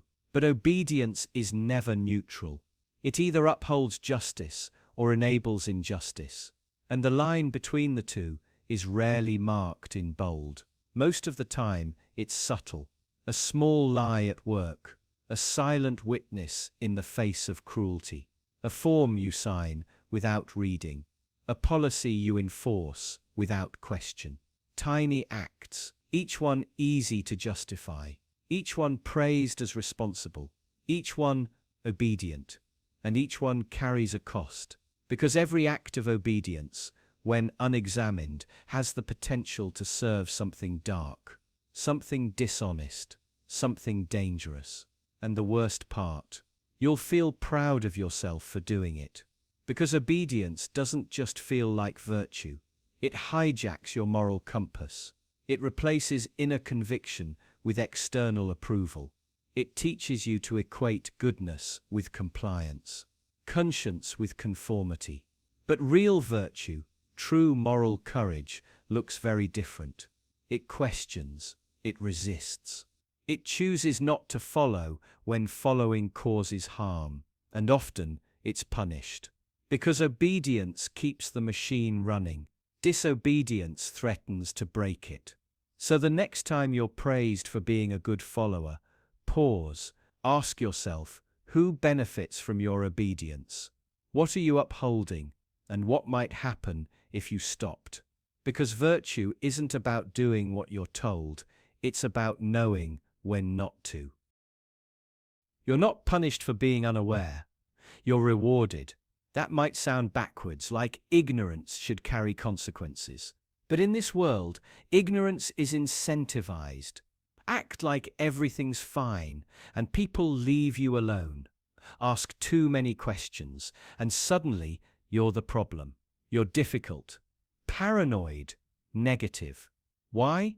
Because awareness threatens the script. It disrupts the rhythm of a society that only functions when most people are asleep with their eyes open. You get rewarded for staying unaware in 1,000 small ways. At work, the unaware employee is praised for being easygoing, agreeable, non-confrontational. They don't ask why the workload keeps increasing, but the pay stays the same. They don't question the mission, the metrics, the meaningless meetings. They smile, they nod, they comply. Stability, approval, the illusion of safety. Meanwhile, the one who questions the system gets labeled a liability. Even if they're right, especially if they're right, the system doesn't like awareness. Awareness spreads, it's contagious. It makes others uncomfortable. And nothing kills efficiency faster than discomfort. So you're trained, gradually, to stop noticing, to filter out the noise, to numb yourself to contradictions. That's not just survival, it's strategy. In relationships, ignorance plays a similar role, for overlooking the lies, for pretending that everything's fine.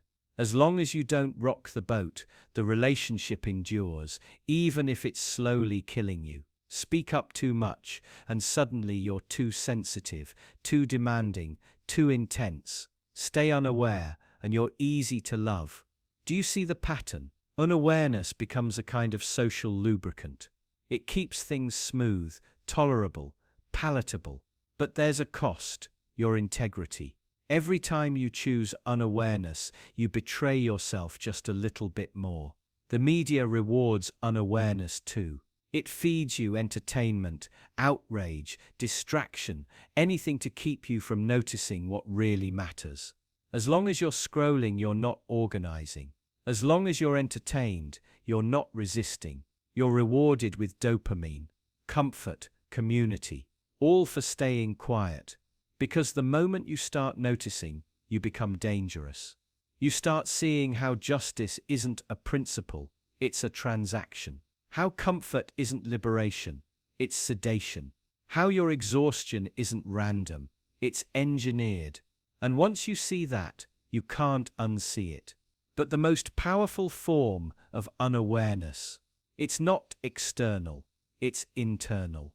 You lie to yourself, and the world rewards you for it. You tell yourself your job matters, even though it drains you. You say your partner loves you, even though you feel unseen. You insist you're happy, even as something inside you quietly crumbles. Why? Because facing the truth is destabilizing. It forces change. It threatens everything you've built around the lie. So the world makes it easy, comfortable, even to lie to yourself. It reinforces the lie with money, praise, and superficial peace. But here's the paradox. The longer you stay unaware, the more hollow everything becomes. You wake up one day and realize you've built your life on a foundation of sand. All the rewards you collected for your unawareness, they vanish when you need them most, because the system that rewards ignorance doesn't care about you. It only cares about your usefulness, and the second you burn out, wake up, or ask for more, it casts you aside. So ask yourself, are the rewards worth the cost? Because there's another kind of reward, one the system can't give you, the kind that comes from awareness, real awareness. It's harder, lonelier, but it's also honest, and in that honesty there's power. The power to see clearly, to choose differently, to live authentically. You're rewarded for staying unaware, but you're transformed when you finally wake up. Imagine a child standing alone in front of the class, eyes wide, hands trembling, as the teacher asks a question they don't know the answer to. The silence thickens. Then laughter, not just from classmates, but a smile from the teacher too. A grin masked as motivation. That moment burns in their brain, and something changes. From then on, they avoid the spotlight. They stay quiet. They don't raise their hand. Not because they're stupid, but because they've learned the lesson that really mattered. Shame is control. Shame teaches you obedience before you even know what obedience means. It punishes visibility. It conditions you to self-monitor, to shrink, to hide your flaws before anyone else can expose them. And once that lesson lands, it doesn't leave. It becomes a reflex, a survival instinct, a leash. This isn't accidental. Shame is built into the foundations of how societies function. It polices behavior without requiring laws. It enforces norms without the need for violence. The beauty of shame as a tool of mass control is that it doesn't need guards or prisons. It turns your own mind into the warden. Religious institutions understood this early. The idea of sin, of moral failure, has always been enforced not just through rules, but through shame. Shame for your thoughts. Shame for your desires. Shame for your body. By embedding guilt into your identity. Religion didn't need to surveil you constantly. You'd do it yourself. You'd confess. You'd repent. You'd conform. Now look at modern culture. It may seem secular, progressive, even liberated, but shame didn't disappear. It evolved. Today, it's aesthetic, social, digital.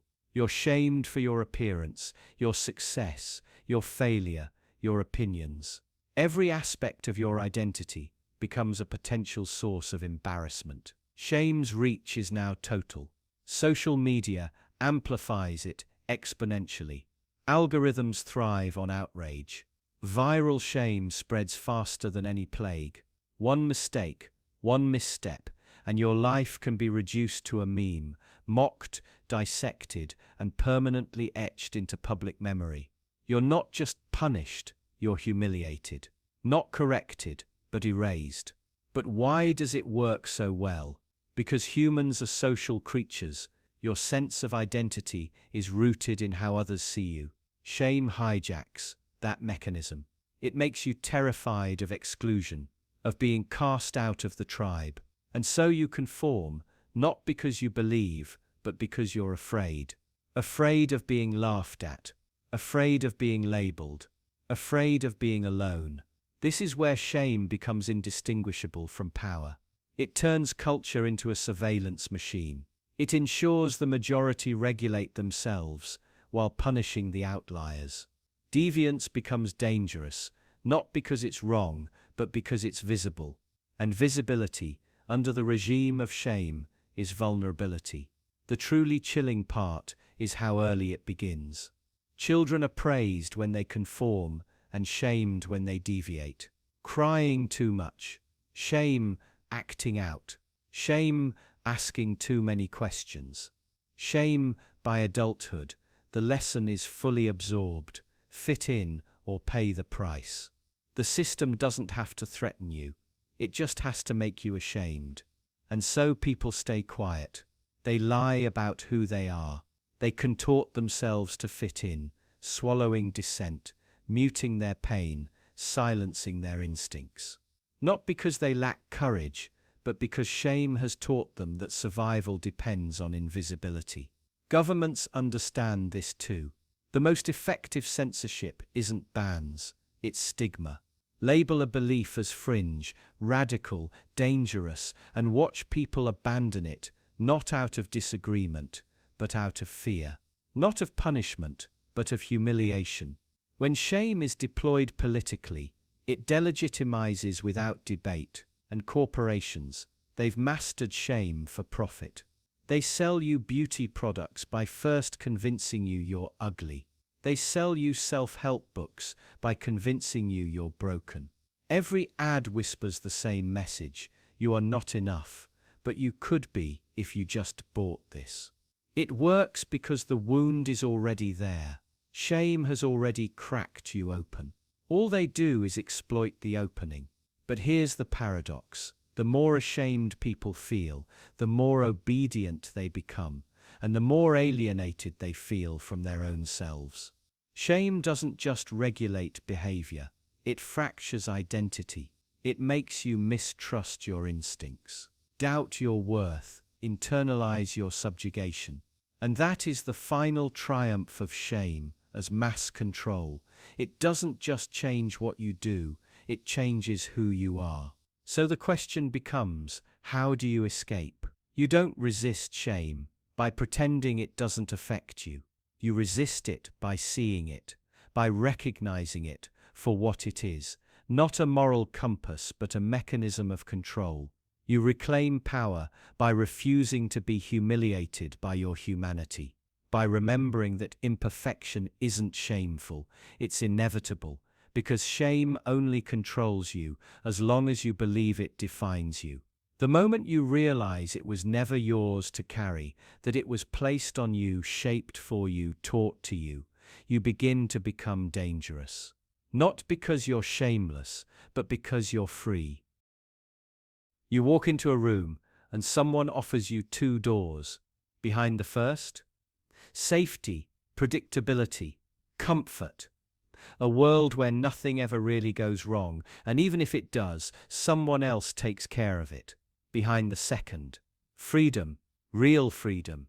But with it comes risk, uncertainty, responsibility, and danger.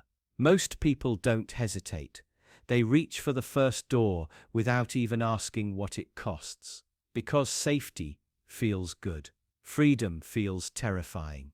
We like to pretend we're a species of wild, untamable individuals. But deep down, most people would rather be safe than free. Safety is warm. Safety is familiar. Safety is the absence of fear. And freedom. Freedom is fear incarnate. The unknown, the unpredictable. The place where no one comes to save you if you fall. When a crisis hits, war, disease, economic collapse, people don't cry out for liberty. They beg for protection, for rules, for surveillance, for someone to tell them what to do. And the terrifying truth, they'll trade almost anything for it. Their privacy, their autonomy, even their integrity. Because freedom means accountability. If you're free, you have no one to blame, no excuses. And that's a heavy burden. But safety means someone else is responsible. Someone else holds the reins. You just follow. Think of the systems built around this trade.